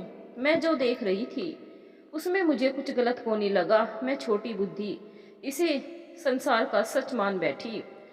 स्त्री पुरुष में बस एक संबंध हुए है, यह मैं देख रही थी। फिर हमारी माँ चली गई तो हमारे दुख में चाचा सहभागी बने। मुझे रोती हुई को घंटों अपने पास बिठा कर रखते। उनके हाथों का स्पर्श जैसे मेरे दुख को कम कर देता, पर समय के साथ यह स्पर्श अपनी सीमा तोड़ रहा था। साथ ही वह मुझे समझाते कि यह रिश्ते नाते बेईमानी है। आदमी औरत बस एक सुख के लिए जन्मी है। जब तुम्हें इस सुख में आनंद मिलने लगे तो बताना। वे करीबन रोज ही मेरे साथ होते, पर सीमा नहीं लांगी थी उन्होंने। उनकी गोद में लेटे अपने शरीर पर रेंगते उन हाथों के में एक सिरहन होती थी जो मुझे अंदर तक कपकपा देती। मुझे इसका अर्थ नहीं पता था। फिर चाचा 2 दिन के लिए चले गए कहीं, और मैं अकेली रह गई। इस अकेलेपन ने तूफान सा जगा दिया। चाचा आए तो मैं खूब रोई। उन्होंने मुझे चुप कराते हुए बाहों में जकड़ा और फिर यह सिलसिला काफी दिन चला। फिर मेरे पिता को सच ज्ञात हुआ तो खूब झगड़ा हुआ, लेकिन तब तक मैं गर्भवती हो गई थी। मेरे पिता ने मुझे कुछ दिन के लिए वहां से हटा दिया। जब मैं लौटी तो गोद में बच्चा था। मैं खुश थी कि चलो चाचा इसे देख खुश होंगे, पर चाचा चल बसे थे कैसे, यह मेरे पिता ने कभी नहीं बताया। मेरे बच्चे पाप की पैदाइश है और उसमें भी वही गुण आए है। हवा अपना असर दिखा रही है। मेरे जुड़वा बच्चे, एक बेटा एक बेटी, 25 साल के है वो, पर हैवान। बेटी दूसरे देश में रहती है। मैंने उसकी शादी वहीं करवा दी है। आप बेटे को गिरफ्तार कर सको तो कर लो। अब जो कुछ होवे है उसी के कहने पर। अभी तो उसे एक छोरी भाग गई थी। अर्जुन की पत्नी, पागल था उसके वास्ते, इसीलिए तो ब्याह तुड़वा दिया अर्जुन का। वो छोरी पे दिल है हमारी छोरा का। अब भी तलाश रहा है उसे। अर्जुन के कानों में पद्मनी की बातें खोलते तेल सी पड़ रही थी। एक माँ जो खुद गलत कर रही थी, उसने अपने बेटे को भी अय्यास और जल्लाद बना दिया। चाहती तो अच्छे संस्कार दे सकती थी, पर पैसा सही गलत का भेद भुला देता है। वो तो हम पकड़ ही लेंगे, पर लड़कियों का कहाँ कैद रखती हो, बोलोगी या फिर? पद्मनी की कहानी सुनने का कोई शौक नहीं था ऑफिसर को। पद्मनी तो ढीठ थी, पर उन औरतों में से अब भी एक औरत के सीने में दिल था। वह टूट गई और उसने बता दिया कि लड़कियां कहाँ है। यह जीत थी इन्वेस्टिगेशन की। यह सबसे पुख्ता सबूत था। पद्मनी का खेल खत्म हो रहा था। ऑफिसर का चेहरा चमकने लगा था। सुनो कांस्टेबल, जरा मैडम को बुलाओ। ऑफिसर ने कांस्टेबल को ऑर्डर दिया। मैडम, आपको मैडम सर बुला रहे हैं। सुकन्या जो तफ्तीश में लगी थी उसको जाकर कांस्टेबल ने कहा। चलो, कहाँ जाना है रेड के लिए? कहती हुई सुकन्या कमरे में आ गई। चौंक पड़ी थी पद्मनी। छोरी तू अट्ठ है, तू तू पुलिस वाली? तभी मैं कहूँ कि हमारी लंका में पुन विभीषण पैदा हो गया तो थारी 60 गांठ है सब। वह लगभग चीख ही पड़ी थी। एक चुप, कैसे बात करे है मैडम? आप एक टीम लेकर इस पते पर जाए और कोशिश करें कि बिना हंगामे के सबको रेस्क्यू कर लिया जाए। ऑफिसर ने सुकन्या को ऑर्डर दिया। यस मैडम सर, कहकर सुकन्या चली गई। पद्मनी भौचक थी। ऑफिसर और सुकन्या में कुछ तो समानता थी। ये दोनों कौन है? वह अपना सिर खुजा रही थी। सुकन्या को बाहर निकलते देख अर्जुन भी उठ खड़ा हुआ। मैडम जी, आज्ञा हो तो मैं भी आपके साथ चलूं? सुकन्या ने गहरी नजरों से अर्जुन को देखा। चलो, पर कुछ करना नहीं, समझे? अर्जुन भी आ गया था साथ में। गाड़ी भागी जा रही थी। पड़ोस के गांव में एक बड़ा सा मकान था जो खेतों के बीच बना था। ऊंची ऊंची दीवारें, एक बड़ा सा गेट। गेट पर बड़ा सा ताला लटक रहा था। सुकन्या ने उसे तोड़ने के लिए कहा। अंदर जाकर उन्होंने जो दृश्य देखा वह दिल दहला देने वाला था। वहां 16 से लेकर 50 वर्ष तक की औरतें कैद थी। सबके शरीर पर एक जैसे कपड़े, सबके पैरों में जंजीर पड़ी हुई थी। कम से कम 7 कमरे और उनमें से करीबन 10-10 औरतें। खाने की थालियां पड़ी हुई थी। कमरे में अजीब सी बदबू थी। उनको देखकर वो सब व्याकुल हो गई। कोई कह रही थी हमें बचा लो, कोई कह रही थी जब कुछ कराना ही नहीं था तो कैद में क्यों रखा। कोई कह रही थी साला हमारा धंधा ही बंद करा दिया, पिछले कितने दिनों से दुनिया नहीं देखी। साली ने बातों में फंसा, पैसा कमाया और अब कैद कर दिया। सबको ले जाने के लिए बस की आवश्यकता थी। बस आने में देर थी। सुकन्या की आंखें किसी को खोज रही थी। सबको आजाद कर बाहर एक जगह बैठा दिया गया था। सुकन्या ने सभी कांस्टेबल को उस मकान की अच्छे से जांच करने को कहा। तुम इतनी ही हो या और भी हो?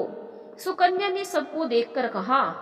तेरे को क्या दिखता नहीं? गिनती कर ले, इतने ही हम हैं। कितनी चाहिए बोल, अपने पास जुगाड़ है। सुकन्या को सादी वर्दी में वह औरत उसे पद्मनी जैसा ही समझ बैठी थी। कहाँ है तेरी जुगाड़? तुम लोग औरत हो, यह काम करने में शर्म नहीं आती क्या? सुकन्या को गुस्सा आ गया था। ए मैडम, आप कौन सी दूध की धुली हो? धंधे के वास्ते इधर आई हो? हम जैसी औरतें मजबूरी में करती ये सब। देख इन छोकरी को, बेचारी यही जवान हो रही है, बड़ी होगी तो क्या करेगी? पुलिस अफसर बनेगी। इन्हें शरीर बेचने की ट्रेनिंग मिल रही है। देख इनका शरीर मार से नीला होगा, फिर शर्म करे या मार से बचे। एक औरत हिकारत भरे स्वर में बोल पड़ी थी। और भी है यहाँ क्या, बीमार या बूढ़ी औरतें? मैडम जी यहाँ आइए, यहाँ आकर देखिए। कांस्टेबल छत से चिल्ला रहा था। सुकन्या ऊपर पहुंची। ऊपर 3 औरतें बिस्तर पर पड़ी थी। वे जंजीरों में बंधी, हड्डियों का ढांचा। सुकन्या का कलेजा मुंह को आ गया। क्या दशा हो गई है इनकी, मरने के लिए जैसे छोड़ दिया गया हो। उसने गायत्री को ढूंढना चाहा, पर उसने कभी माँ को देखा ही नहीं था। वो बेचारी बोल भी नहीं पा रही थी। कमरे में गंदगी इतनी थी कि खड़े होना मुश्किल था। एम्बुलेंस बुलाओ जल्दी, इन्हें अस्पताल लेकर जाओ। रुको, इन औरतों को लेकर जाओ, इन्हें मैं अस्पताल पहुंचाती हूँ। सुकन्या की आंखें छलक उठी थी। अर्जुन यह सब देख स्तब्ध था। आज उसे खुद के उठाए कदम पर गर्व हो रहा था। अगर उस दिन उसने रहस्यमयी प्रथा का विरोध न किया होता तो आज भी यह सब फलता फूलता रहता। सबके नाम नोट कर बस में चढ़ा दिया गया था। सबसे छोटी लड़की 14 साल की और सबसे बड़ी औरत 50 साल की थी। लड़कियों को अर्जुन के साथ जीप में भेज दिया गया। करीब 6 लड़कियां थी।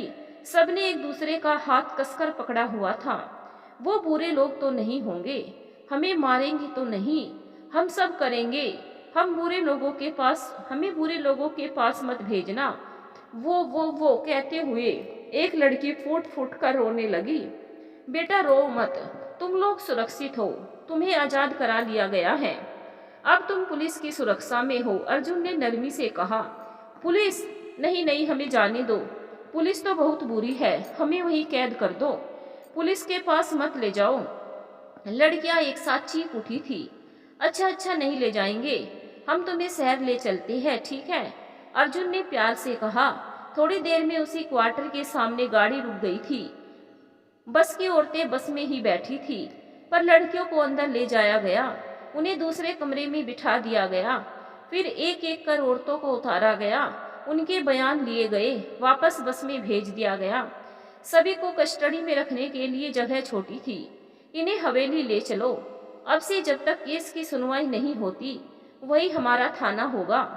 शहर में इनके भक्त इन्हें छुड़वाने के लिए तत्पर हो जाएंगे। एक बार मामला कोर्ट तक पहुंच जाए बस। ऑफिसर ने उस क्वार्टर पर एक कांस्टेबल तैनात किया और हवेली की ओर अपनी गाड़ी मोड़ दी। वह फोन पर किसी को केस की अपडेट दे रही थी और स्टाफ भेजने की मांग कर रही थी। इतने लोगों को कैद में रखना और फिर उनकी व्यवस्था बड़ा काम थी। अरे मैडम कहाँ है? वो नहीं आई क्या? सुकन्या गायब थी। यह देखकर मैडम सर विचलित हो गई थी। पद्मनी अपने व्यवसाय का पतन देख दुखी हो रही थी। लगातार बड़बड़ा रही थी, जैसे मानसिक आघात लगा हो। बस हवेली पहुंच चुकी थी। पद्मनी और उनकी साथी औरतों को अंदर ले जाकर एक कमरे में बंद कर दिया गया था। उन सारी औरतों को अलग अलग कमरों में बंद कर दिया गया था। उनमें से कुछ पेशेवर थी जो गुस्से में उलझुल बक रही थी।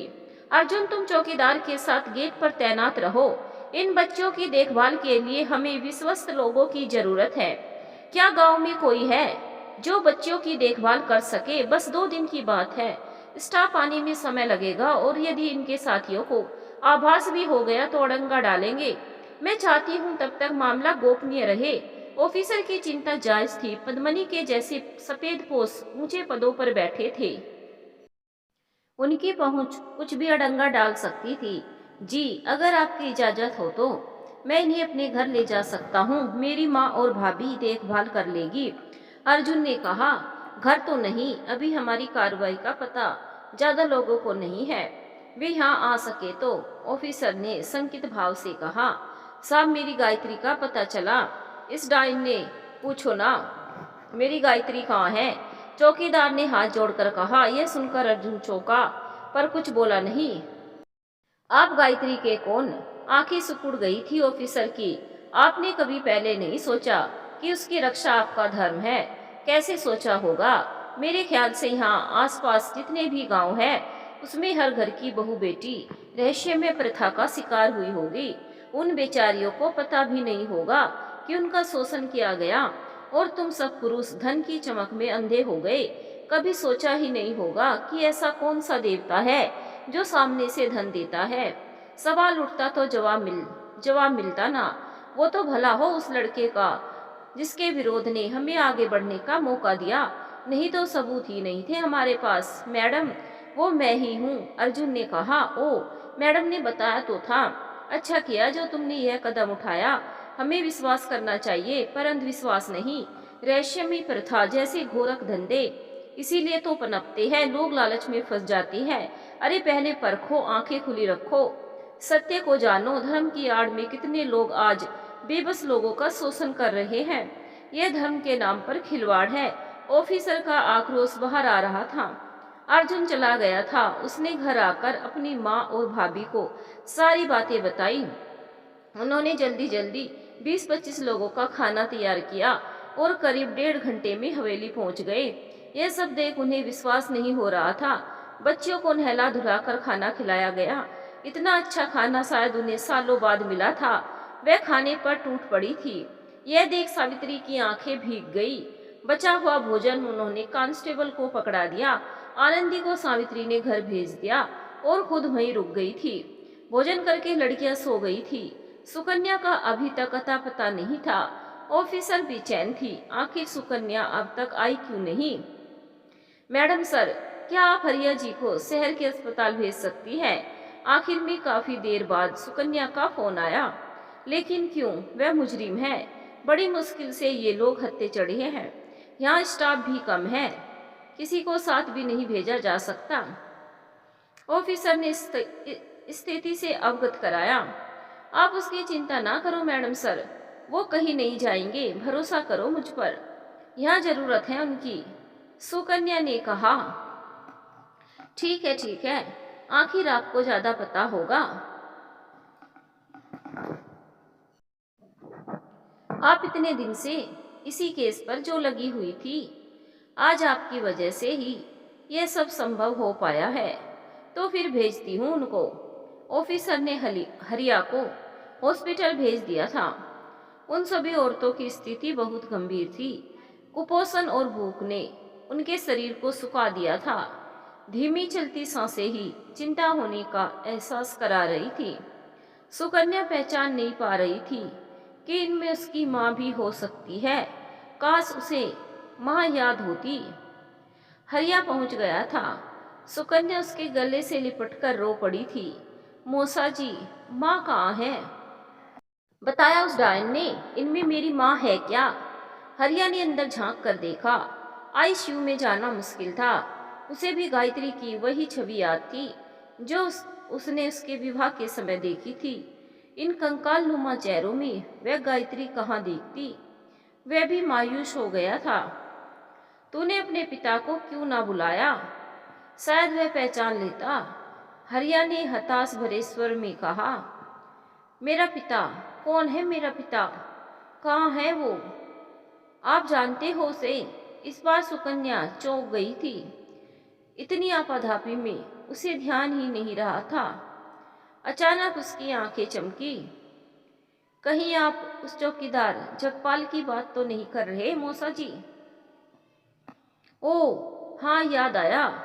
वही तो झगड़ रहा था पद्मनी से। उसने ही तो नाम लिया था गायत्री माँ का। ओ, मैं उसकी बेटी हूँ। लेकिन मैं किसकी बेटी हूँ? कौन होगा मेरा पिता? यह तो कोई नहीं बता सकता। सुकन्या तड़प उठी थी। क्या मैं अंदर जाकर देख सकता हूँ? देखो कि मैं पहचान सकता हूँ या नहीं। हरिया ने दुखी होकर कहा। हाँ, जाइए आप। पर अभी उनके चेहरे पर ऑक्सीजन मास्क है। तो पहचानना थोड़ा मुश्किल है।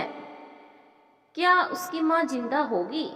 अगर इनमें भी नहीं हुई तो फिर कहाँ होगी? कैसे ढूंढे वह माँ को? फोन घनघना रहा था, उठाया। मैडम, मैंने 2 कांस्टेबल भेज दिए हैं, आप उन्हें वहाँ तैनात कर यहाँ आइए, यहाँ जरूरत है आपकी। जी ऑफिसर, ड्यूटी तो निभानी ही होगी। सुकन्या आप सीधे सीधे पद्मनी से रूबरू होने का प्रण लेकर हरिया के साथ गांव लौट चली थी। गायत्री कहाँ है, इसकी जानकारी तो पद्मनी ही देगी। क्रोध से कांप रही थी वह, औरत होकर औरत के साथ ऐसी हैवानियत। पद्मनी को अब इसका हिसाब देना ही होगा। कितनी औरतों की जिंदगी बर्बाद की होगी इस औरत ने। काश औरत ही औरत का दर्द समझ पाती, पर ऐसा होता कहाँ है। अर्जुन हवेली के गेट पर बैठा था चौकीदार के साथ। चौकीदार बार बार अपने आंसू पोंछ रहा था। फिर उसने एक मुड़ा तुड़ा सा फोटो निकाला। साहब, आपको ये कहीं दिखी कहीं? कब से इसी आस में चौकीदारी कर रहा हूँ कि ये कहीं मिल जाए। तो पुलिस में कब चली गई? मैंने तो खबर भी कोनी हुई। हरिया सुकन्या से पूछ बैठा। छोड़ो ना मौसा जी, अपनी माँ को तलाशने के लिए मुझे यही रास्ता ठीक लगा। फिर आप तो आए नहीं कभी मिलने, पैसे ही भेजते रहे आप। सुकन्या ने कहा, सो तो है, तेरे को खतरे में नहीं डालना था ना। अच्छा मौसा जी, और भी कोई जगह है जहाँ हम ना पहुँच सके हो? हाँ बेटा, अभी तुम लोग उस तहखाने में और उस रास्ते में नहीं गए, शायद वहाँ कोई है। चलो तो आज वहीं छापेमारी करते हैं। हवेली आ गई थी, सारी अपडेट ले ली गई थी। केस तैयार किया जा रहा था। सुकन्या की मदद चाहिए थी ऑफिसर को। अभी नहीं मैडम सर, अभी तहखाना और जंगल का रास्ता छूटा है, उसकी जांच कर ही केस फाइनल होगा। तहखाना पर वहां तो देख लिया था ना, अब क्यों? ऑफिसर की आंखें सिकुड़ गई। तहखाना ही देखा ना मैडम, तहखाना जंगल में कहाँ खुलता है? मंदिर से उसका क्या कनेक्शन है, यह भी तो देखना है। बात सस्ती। स्टाफ मौजूद था, पर अर्जुन और हरिया भी साथ जाने को तैयार हो गए। तहखाने से जंगल की ओर जाने वाले रास्ते का पता नहीं चल रहा था, तो पद्मनी को लाया गया। वो आई, पहले ना नुकुर किया, फिर कमर में छुपाई एक चाबी दी। सामने दीवार में लगी पेंटिंग के एक कोने में चाबी लगाते ही रास्ता खुल गया। जमीन के अंदर पक्की सुरंग थी, लाइट की पूरी व्यवस्था, और ये क्या, एक कमरा भी। कमरा अंदर से बंद था, कोई तो था अंदर। दरवाजा खटखटाया तो एक औरत ने दरवाजा खोला, जिसका मुंह ढका हुआ था। वहां एक नशे में धुत लड़का था, जो शायद पद्मनी का ही बेटा था, और आज उसकी देख रेख के लिए एक अधेड़ उम्र की मरियल सी वह औरत, चेहरा घूंघट में छिपा। जगह देख लगा कि उस लड़के को वहीं कैद कर रखा जाता था। वह सुकन्या को देख अजीब सी हरकतें कर रहा था। यह पद्मनी की परंपरा का जीता जागता नमूना था। दोनों को ऊपर ले जाया गया। सुकन्या और 2 लोग कनेक्शन ढूंढने लगे। मंदिर से निकलने वाला पक्का रास्ता या तो उस मकान तक जाता था या फिर शहर की सड़क से मिलता था, लेकिन तहखाने तक आने के लिए किसी रास्ते की जरूरत नहीं थी। सब समझ में आ रहा था कि अपने बेटे की हवस को बुझाने के लिए ही रेशमी प्रथा अब तक चल रही थी, जिसे तहखाने में ही अंजाम तक पहुंचाया जाता था। इससे पद्मनी को लाभ तो नहीं होता था। अपने लाभ के लिए और पैसा कमाने के लिए उन्होंने लड़कियों की खरीद फरोख्त और देह व्यापार को आधुनिक तरीके से चलाने की अलग अलग व्यवस्था कर रखी थी।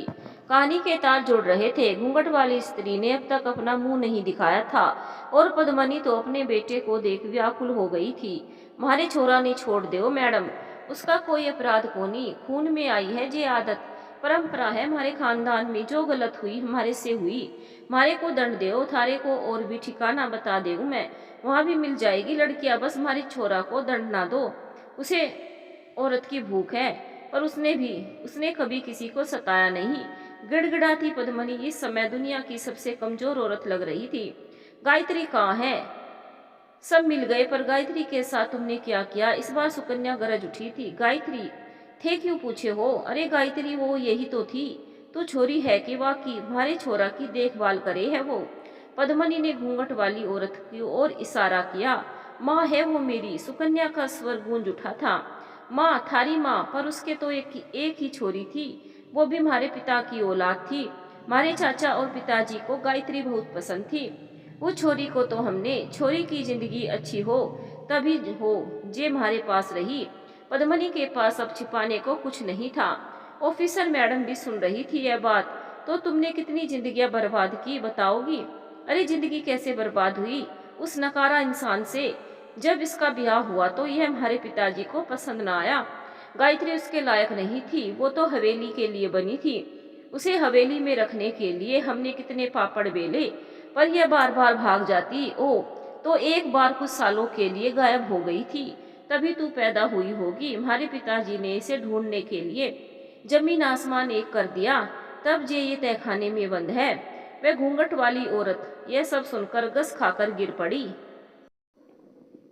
हरिया, सुकन्या और वह ऑफिसर उस ओर दौड़े। गायत्री, आंखें खोल, देख तेरा जीजा जी कब से तुझे ढूंढ रहा है। माँ, आंखें खोल। सुकन्या भी बिलक उठी थी। ऑफिसर ने आंखें पोंछी अपनी। इन्हें बिस्तर पर लिटाओ, पानी की चींटे मारो, सदमा लगा है इन्हें। गायत्री के मिलने की बात सुनकर जगपाल भी अंदर आ गया था। साहब, मुझे देख लेने दो, मेरी गायत्री ने। वह हाथ जोड़े खड़ा था ऑफिसर के सामने। सुकन्या आश्चर्य से देख रही थी। तुम्हें क्यों मिलना है इनसे? ये मेरी पत्नी है। इन लोगों ने छल से छीन ली मेरी पत्नी। मुझे कहीं का ना छोड़ा। हमेशा यही कहते रहे कि यदि ज्यादा चूं चां की तो इसे मार देंगे। मैं क्या करता? जगपाल गिड़गिड़ा उठा था। सुकन्या और वह ऑफिसर अपने आंसू पोंछ रहे थे। रिपोर्ट तैयार हो गई मैडम। अब हम इन्हें कोर्ट में पेश कर सकते हैं। इन बच्चियों का क्या करना है? इन्हें पूरी देखभाल की जरूरत है।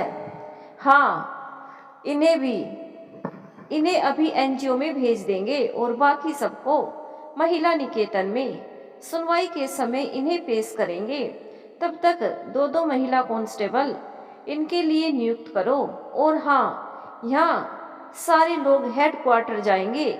ऑफिसर के निर्देश दिए। सुकन्या चौकीदार जगपाल के रूप में अपने पिता को देख विहल थी। वह भले ही उनकी बेटी हो या ना हो, पर वे पिता तो थे। जगपाल को जब सुकन्या के बारे में पता चला तो वह भाव विभोर हो गया। गायत्री होश में आ गई थी। उसे विश्वास नहीं हो रहा था कि वह इस समय आजाद थी। सुकन्या को बार बार देख रही थी। फिर उसकी नजर ऑफिसर पर पड़ी।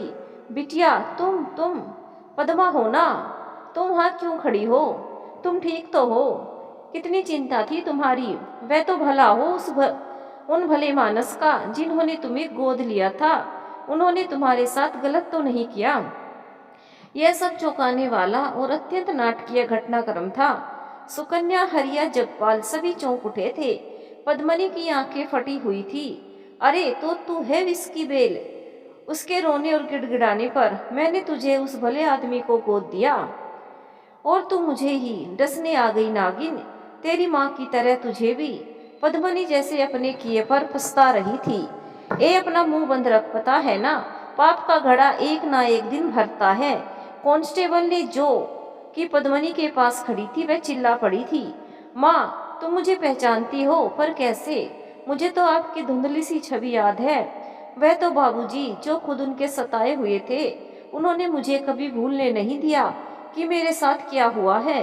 वह सीधे जरूर थे, पर उन्हें इनसे बदला लेना था। उन्होंने मुझे सदा एहसास कराया कि तुम इनकी कैद में हो। सही तरीके से ही इन पापियों का अंत करने के लिए उन्होंने मुझे राह दिखाई थी। पद्मा पास आ गई थी। अपनी बेटियों को सुरक्षित देख गायत्री के उदास चेहरे पर मुस्कान आ गई थी। पद्मा मेरी बहन गंगा की बेटी है।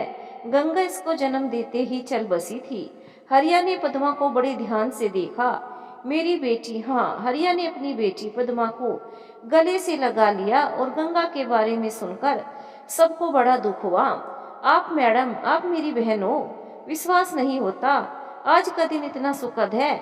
मैं तो सोच रही थी कि कभी इनके इस साम्राज्य का अंत कर भी पाऊंगी या नहीं, पर अर्जुन, इसने मेरे लिए रास्ते खोल दिए। सुकन्या आश्चर्य से पद्मा को देख रही थी। जगपाल को देख गायत्री की आंखों में आंसू आ गए। उसने दोनों हाथ जोड़कर कहा, मैं आपके लायक नहीं हूँ जी। इन पापियों ने मेरी देह का व्यापार किया। कितनी बार यह मुझे भी नहीं पता। मैं कई बार भागी कि आप तक पहुँच सकूं, पर इन लोगों ने हर बार मेरे अरमानों को रौंदा। खुद ने भी रौंदा और बाहर वालों से भी। यह कहकर फूट फूट कर रोने लगी गायत्री।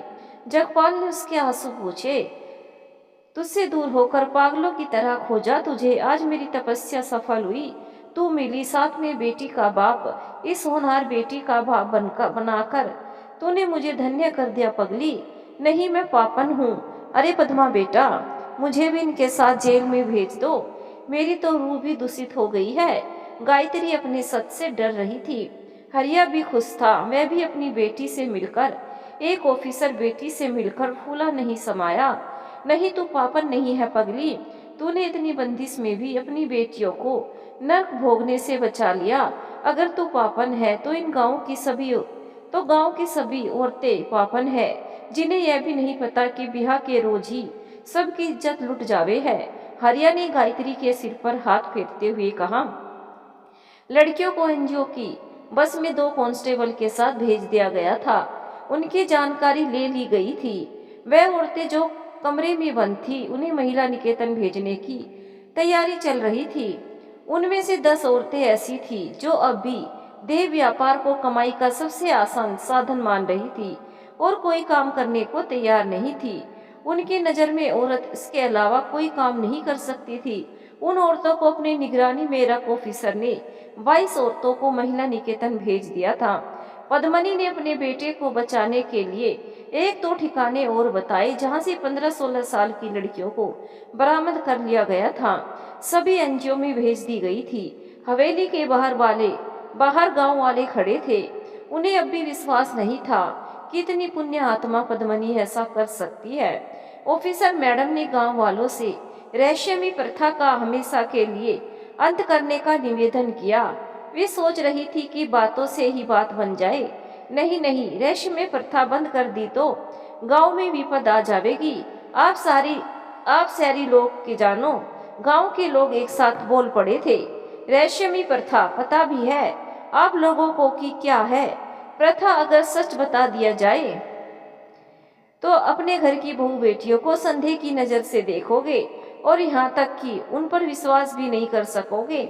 इसीलिए जो कहा जा रहा है वो करो। ऑफिसर ने बात संभालने की कोशिश की।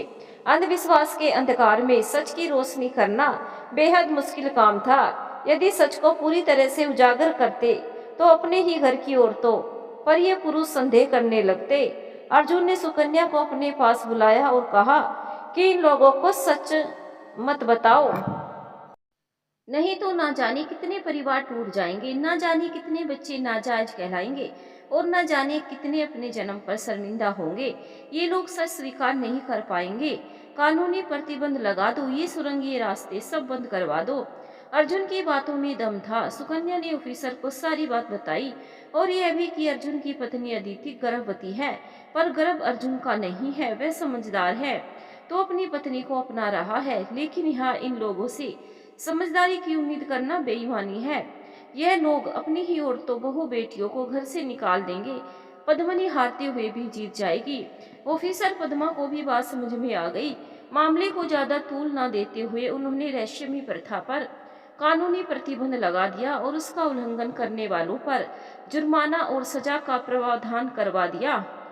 साथ ही यह भी कि जब तक कोर्ट से डिसीजन नहीं होता तब तक मंदिर में पूजा हो सकती है, पर कोई प्रथा नहीं होगी। गांव वाले इस बात से सहमत तो नहीं थे। उनके जीवन में खुशहाली का कारण रहस्यमयी प्रथा थी। पद्मनी की गलती भी उन्हें गलती नहीं लग रही थी, इसीलिए उनसे ज्यादा बहस करना उचित नहीं था। उनकी नजर में अर्जुन और भी ज्यादा दोषी हो गया था।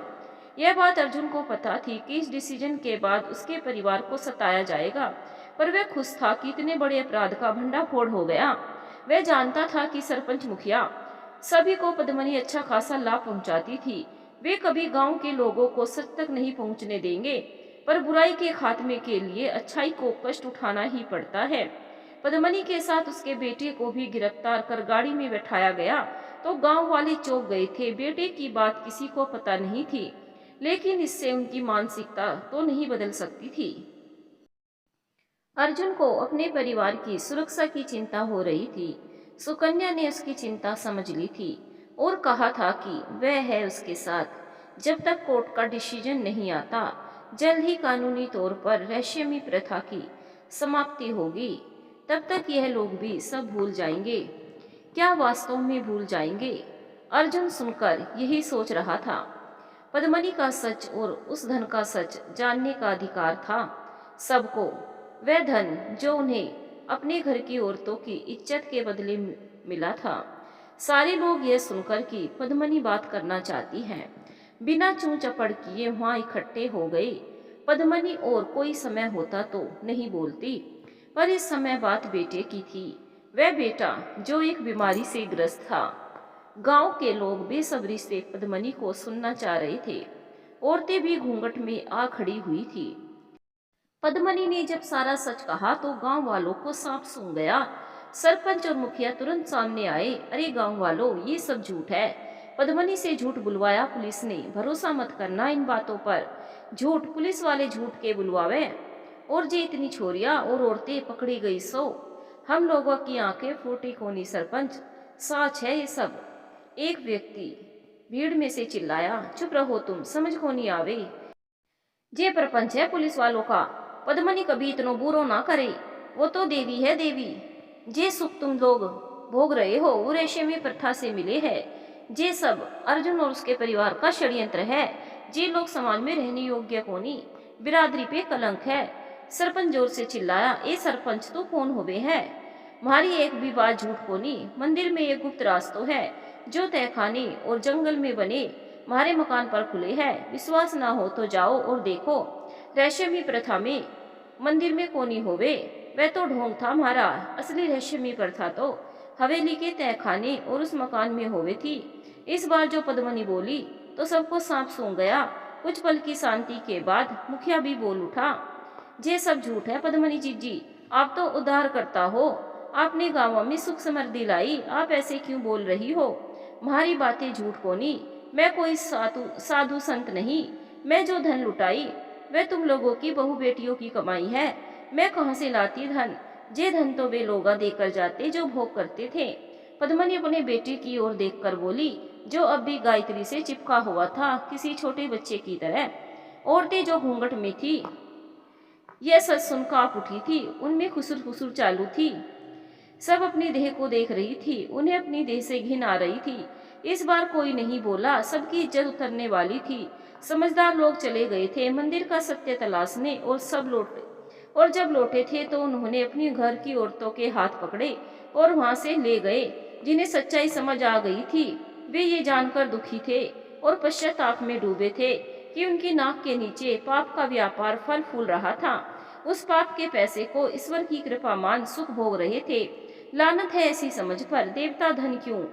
हरिया, गायत्री, जगपाल और सुकन्या भी शहर जाने के लिए निकलने लगे। मैं कल आती हूँ सामान लेने। माई बापू से भी मिलना है, अभी मेरा थोड़ा काम और है। सुकन्या अर्जुन से कहकर गाड़ी में बैठ चली गई। अदिति को लाना था, काम भी ढूंढना था, सब कुछ नए सिरे से शुरू करना था। अर्जुन विचार मग्न था। भगत सिंह, माधव सभी वहीं थे और आनंदी, सावित्री भी। और यह सब बुरा था, बहुत बुरा था। सावित्री और आनंदी को घिन आ रही थी सोच सोचकर कि सबकी इज्जत मिट्टी में मिली और किसी को पता भी ना चला। सुकन्या कट्ठे गई रे छोरा, पुलिस वाली है के थारे को अंदेशा था। माई पहले घर चलो, बाकी बातें बाद में। सब घर आ गए थे। माँ, अदिति को लेने जाना है। बहुत देर बाद कुछ सोचकर अर्जुन बोला। अदिति ने, पर सुकन्या है ना थारी पत्नी। अदिति ने क्यों? सावित्री चौंकी। सुकन्या मेरी पत्नी ना है, ना थारी बहू। वो इसी काम के लिए आई थी और अब उसका काम हो गया। थारी बहू अदिति है और अदिति पेट से है। अर्जुन ने गंभीर स्वर में कहा। ऐसे कैसे छोरा, ब्याह हुआ है थारा सुकन्या के साथ, ऐसे छोड़ देगा? अरे अदिति, पता नहीं कौन का पाप ढो रही रे से, उस पापन को इस घर में जगह कोनी। सावित्री ने घृणा युक्त स्वर में कहा। माँ बस करो, अदिति पापन है तो गांव की हर औरत पापन है। अदितो को के देवस मने क्यों पता कि मैं भी या भाई साभी पाप की निशानी हो। गांव में न जाने कितने रहस्यमयी प्रथा की देन होंगे और तू अदिति न कोस रही है। अरे उसने तो इस पाप कर्म की परतें खोली है। अर्जुन गुस्से से चीखा था। छोरा सोच समझ कर बोल, तुम्हारे चरित्र पर उंगली उठा रहा है। सावित्री भी चीखी। तुम सब चुप रहो, अर्जुन बिल्कुल ठीक कह रहा है। अर्जुन की माँ ठंडे दिमाग से सोच, इस गांव में रहस्यमयी प्रथा अर्जुन के जन्म से पहले से चल रही है। तू समझ सोच कर देख कि अदिति को के दोष है। भगत सिंह गंभीर स्वर में बोला था। माँ तन्ने विश्वास को नहीं होवे, पर मन्यु पता है कि सुकन्या सच्चाई खातिर रात दिन एक कर रही थी। वह रहस्यमयी प्रथा के कारण बचपन से अपनी माँ से अलग है। अदिति पेट से है और वे संतान भारी कोनी। यह बात रहस्यमयी प्रथा के झूठ के लिए सबसे बड़ा सबूत है। अदिति के कारण सच सामने आया तो यदि उसे अपनाएगी नहीं तो फिर वह कहाँ जाएगी। अर्जुन ने विनय सी कि अपनी माँ से। सावित्री कुछ ना बोली। अर्जुन ने फिर कहा, माँ अदिति को बुरा कहना आसान है, पर तुम्हें पता नहीं कि अदिति को मरवाने या अगवा करवाने के लिए कितने प्रयास किए गए। वो तो सुकन्या हर बार सचेत कर देती थी, इसीलिए बच गई। अब भी अगर वह दोषी है तुम्हारी नजरों में तो ठीक है, मैं यह घर छोड़ दूंगा, पर उसका साथ नहीं छोड़ूंगा। वह बेचारी यही सोच खुश हो रही है कि वह मेरा बच्चा है, पर सच तो मैं ही जानता हूँ, मैं उसे और दुखी नहीं कर सकता। और सुकन्या, सावित्री को पता नहीं क्यों सुकन्या की चिंता सता रही थी। सुकन्या कह कर गई है कि उसका काम पूरा हुआ और फिर जब आएगी तो तुम ही पूछ लेना। यह कहकर अर्जुन बाहर निकल आया। फोन जो आ रहा था मोहनलाल जी का। अर्जुन ने मोहनलाल जी को फोन पर सारी बातें बताई और अदिति को लेने आने की बात भी कही। उधर सावित्री भी अर्जुन की बात से सहमत हो गई थी। जब भगत सिंह ने उसे सच्चाई से अवगत कराया, आखिर कभी सावित्री के साथ भी यही हुआ था, फिर वह अदिति को दोष क्यों दे रही है। खैर भगत सिंह और अर्जुन की बातों से सावित्री सहमत हो गई थी। अदिति को धूमधाम से घर लाने की चर्चा हो रही थी, पर अर्जुन भी मुस्कुरा नहीं पा रहा था। उसे लग रहा था कि अदिति उसके लिए जिम्मेदारी है। वह अदिति से ज्यादा समय सुकन्या के साथ बिता चुका था। उलझन थी और बहुत बड़ी थी। आग दोनों ही तरफ बराबर लगी हुई थी। सुकन्या आई और साथ में तलाक के पेपर लाई। सपाट चेहरा, भाव से रहित, अपना सामान समेटा, सबसे मिली। सावित्री की आंखें भर आई। माँ रो मत, मेरा जाना मुश्किल हो जाएगा। मैं यहाँ रहने कभी नहीं आई थी। यह अदिति का घर है, उसे उसकी जगह दो। सुकन्या गले से लिपट गई थी। उसने सावित्री में हमेशा अपनी माँ की छवि देखी थी। बाहर अर्जुन खड़ा था, चेहरा उदास, अंदर तूफान छिपाए। अच्छा चलती हूँ, बड़ा मजा आया तुम्हारे साथ काम करके, और यह पेपर साइन कर देना, मैं ले लूंगी। हमेशा के लिए जा रही हो, कभी नहीं मिलोगी क्या? हमेशा के लिए? अरे हजूर, दिमाग कहाँ है आपका? अभी तो शुरुआत है, गिरफ्तार ही किया उस चुड़ैल को, अभी तो केस चलेगा, पेशी होगी, गवाही होगी। और हुजूर आप तो सबसे बड़ी गवाह हो, तो मेल मिलाप तो होता रहेगा ना। न माँ के और ठाकेदार हंसी सुकन्या के व्यक्तित्व को और भी सुंदर बना रही थी। अच्छा चलो बाय, मिलते हैं जल्दी गवाही पर, ध्यान रखना। यह कहकर सुकन्या चली गई। अर्जुन पेपर देख रहा था। कहानी अदिति से शुरू हुई और सुकन्या पर खत्म, पर अर्जुन खुश नहीं था। ऐसे ही कई महीने गुजर गए। अर्जुन अदिति को लेने नहीं गया। मोहनलाल जी खुद अदिति को लेकर घर आ गए थे और भगत सिंह से बैठे बातें कर रहे थे। अदिति अंदर कमरे में थी। अर्जुन ने पूछा, पापा जी अदिति कहाँ है? उन्होंने कहा, अदिति तुम्हारा अंदर इंतजार कर रही है। अर्जुन जब कमरे में पहुंचा तो अदिति को देख हैरान रह गया। उसका चेहरा पीला और मुरझाया हुआ था। वह दुखी दिखाई दे रही थी। अदिति, मैं आ गया तुम्हारे पास। अब हम हमेशा साथ रहेंगे। अर्जुन ने उसके कंधे पर हाथ रखा तो अदिति ने हाथ झटक दिया। मैं आपके लायक नहीं हूँ जी। मुझे सब समझ आ गया। जिसे मैं प्यार की निशानी समझ रही थी वह तो पाप है, पता नहीं किसका। पागल थी मैं जो इतनी देर से समझ आया। आपने तो छुआ तक नहीं मुझे। बिलक पड़ी थी वह। अरे पगली, रोती क्यों हो? और तुझसे यह सब किसने कहा? ऐसा कुछ नहीं है। अर्जुन समझ गया था कि अदिति को पद्मनी और रहस्यमयी प्रथा का सच पता चल गया है। ऐसा ही है, अखबार में भी आया था कि गांव में रहस्यमयी प्रथा के नाम पर होने वाले देह शोषण का भंडाफोड़। और आप कह रहे हैं कि नहीं नहीं, मैं पापन हूँ। पता नहीं किसने मेरी आत्मा को, मेरे शरीर को अपवित्र किया है। पता नहीं किसका अंश है ये। अदिति बिलक रही थी। इसीलिए आप भी मुझे लेने नहीं आए इतने दिनों से, और ना ही आपने फोन पर कोई बात की। ऐसी बात नहीं है अदिति। अर्जुन ने अदिति के हाथों को कसकर थाम लिया था। वह उसे चुप नहीं करा रहा था। कभी कभी रोना भी बहुत जरूरी होता है। रोने से दुख हल्का हो जाता है। रोती रोती अदिति चुप हो गई थी। अर्जुन ने उसके आंसू पोंछे। सोम को दोष मत दे अदिति। अरे तुझे तो नाज होना चाहिए कि तू इतने बड़े जाल को भेदने का कारण बनी। अदिति ने इस बात पर अर्जुन की ओर देखा। मन मत बहलाओ जी, जानू मैं सब, ऐसा कुछ नहीं। मैं तो कब से घर में बंद थी। तुम मुझे कितना जानती हो? बताओ तो, तुम्हें मैं जो बताऊंगा उस पर भरोसा करोगी? अदिति की आंखों में मासूमियत थी, साथ ही सवाल भी। अर्जुन और अदिति की प्रेम कथा परवान चढ़ रही थी। रहस्यमयी प्रथा का अंत हुआ था। गांव वाले इस सच के से सदमे में थे।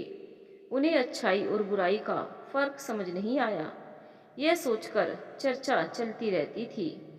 और पद्मनी, वह अब हिरासत में उसी तरह का व्यवहार कर रही थी जैसे गांव में कर रही थी। सावित्री ने भी अदिति को अपना लिया था। उसे भी अब कोई गिला शिकवा नहीं था। अदिति से पूरा परिवार खुश था।